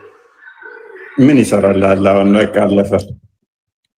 አይ ይሄማ ጥሩ አይደለም። እንደዛ ብለህ ከሆነማ እንጃ ወይ ልጁን ማስተካከል። አይ ምን አለ መሰለህ ከኢየሱስ አልመጣም አለ። ምን ማለት ምን ለማለት ነው? አይ እሱ ማለት የፈለገ ያው የመጽሐፍ ቅዱስ ጸሐፊዎች በጣም ብዙ እንዲሁም ኢየሱስ ሐዋርያ ብሎ ያልተመረጡ ናቸው ምናምን ተቀላቅሎ ብዙ ነገር። ኧረ ተው እና የቁርአን ጸሐፊዎች ይታወቃሉ እያልከኝ ነው? ቁርአን ጸሐፊዎችም ይታወቃሉ። እርግጠኛ ነህ ሀሺም? እርግጠኛ ባልሆነም ይታወቃሉ። ቻሌንጅ ላድርግህ። ተው አሁን መሽቷል እባክህ እንትን አታርገኝ። አይታወቁም ሀሺም። ትናንትና ከሌ ብለው የነገሩን ታመጣህ ነው እንጂ እኔ ከመጽሐፍ ቅዱስ ላይ የመጽሐፍ ቅዱስን ጸሐፊያን አሳይሃለሁ። ከመጽሐፍ ቅዱስ ላይ አንተ ቁርአን ላይ እያንዳንዱ በቀራን ከሌ ጻፈ፣ አሊምራንን ይሄን ጻፈ፣ አልመይዳን ይሄን ጻፈ፣ የአጋንንቶችን ምዕራፍ ከሌ ጻፈ የሚል ካመጣህልኝ እሸልምሃለሁ። መሸለም ሳይሆን ንጽጽር አቆማለሁ። ቁርአን ውስጥ ሜቢ ቁርአን ብለህ የምታምን ቁርአን የሚባል ነገር የለውም ሲጀመር። ቁርአን የተባለም ይባልም አልተባለም 114 ምዕራፍ እንዳለው ራሱ ማን እንደነገረ አይታወቅም። 114 ምዕራፍ አለኝ ስላላለ ኢቭን ሱረቱል ፈቲሃ ራሱ ቁርአን ነው ብለህ የምትቀራው ቁርአን ለመሆኑ ቁርአን ውስጥ ማስረጃ የለህም። እኔ እያንዳንዱ አመሳክሬ ግን ማስረጃ አለኝ። እያንዳንዱ አመሳከር እችላለሁ ማለት ነው። አመጣለሁ እሱ ሌላ ቀናት የምር አይሻም አይመጣም። ፖለቲካ ነው እንጂ አይመጣም። እኔ ያለው ለምን መሰለህ እንዴት ማምጣት እችላለሁ መሰለህ? ክርስቶስ አምላካችን ነው። እያንዳንዱ ብሉይ ኪዳን ላይ ያሉትን ኮት አድርጓቸዋል። ኢሳይያስ እንዲህ ብሎ ተናገረ ሲል ከየት ነው ያመጣው ብዬ ያለው። ኦኬ ከኢሳይያስ መጽሐፍ ውስጥ ከሆነ ስለዚህ ኢሳይያስ እንደጻፈው አንድ ማስረጃዬ ነው። ሙሴ እንዲህ ብሎ ስለናንተ ጻፈ ብሎ ከሙሴ መጽሐፍ ውስጥ ኮት ያደርጋል ክርስቶስ። ስለዚህ ሙሴ እንደዛ እንደጻፈ እኔ ማስረጃዬ ነው፣ የትም ሳልሄድ ማለት ነው። እነዚህ ጨቅ ማስረጃዎችን አመጣለሁ እኔ። አንተ ግን እንደዛ አሊምራን ቁርአን ነው የሚል ከበቀራ ውስጥ ማምጣት አትችልም። ሱረቱ ፈቲሃ ቁርአን ነው የሚል ከጋኔኖች ምዕራፍ ውስጥ ማምጣት አትችልም። እከሌ ይሄንን ሱረቱል ፈቲሃን የጻፈው እከሌ ነው ወይንም እንደዚህ የሚባል ነው ሚል ከ114 ውስጥ ማምጣት አትችልም። 114 ምዕራፍ እንዳለው ማስረጃ ማምጣት አትችልም። ኢቭን የያዝከው ቁርአን ራሱ ቁርአን ለመሆኑ ማን እንደጻፈው አንዱንም ማስረጃ አታመጣለትም። ስለዚህ ዝም ብለህ የሰጡህንና ከመቶ ምናምን ዓመት በኋላ በአረብኛ ከሌ ነው የጻፈው ያሉህን እዘ ሜቢ አንተ ኢሻም ጥሩ ጸባይ ማለት ጥሩ ጭንቅላት ያለ ብዬ አስባለሁ። እንደ ኡስታዞች ደደብ አትሆንም።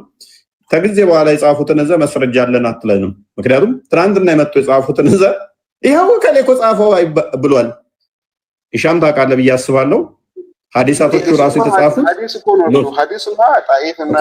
ሐዲሶቹ እኮ አዳምጣ ሐዲሶቹ ራሱ የተጻፉት ሙሐመድ ከሞተ ከ200 ዓመት ምናምን በኋላ ነው።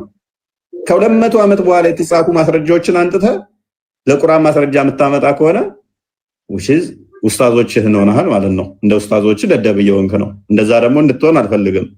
ምክንያቱም ልክ ቁርአን ሙሐመድ ከሞተ ከ200 ዓመት በኋላ የተጻፈን ሐዲስ አምጥተ የቁርአን ጻፊ ከሌ ነው የምትል ከሆነ በጣም የሚገርም ነው።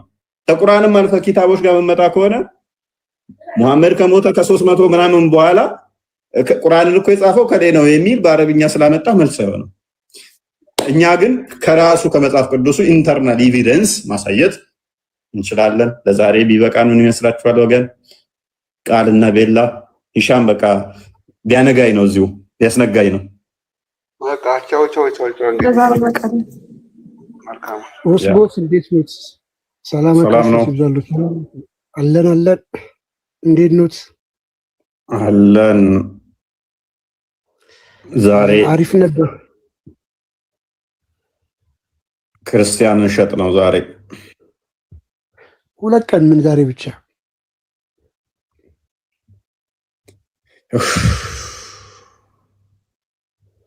ብርድ አንተ በጣም እጄን እያቃጠለኝ ነው እና በጣም አልታወቀኝም። እያቃጠለኝ በዚህ በኩል ለካ በሩን ከፍቼዋል። በሩ ተከፍቶ ብሎኝ በር የሆነ ሰዓት ላይ እጄን ማንቀሳቀስ ሲያቅተኝ ነው የታወቀኝ።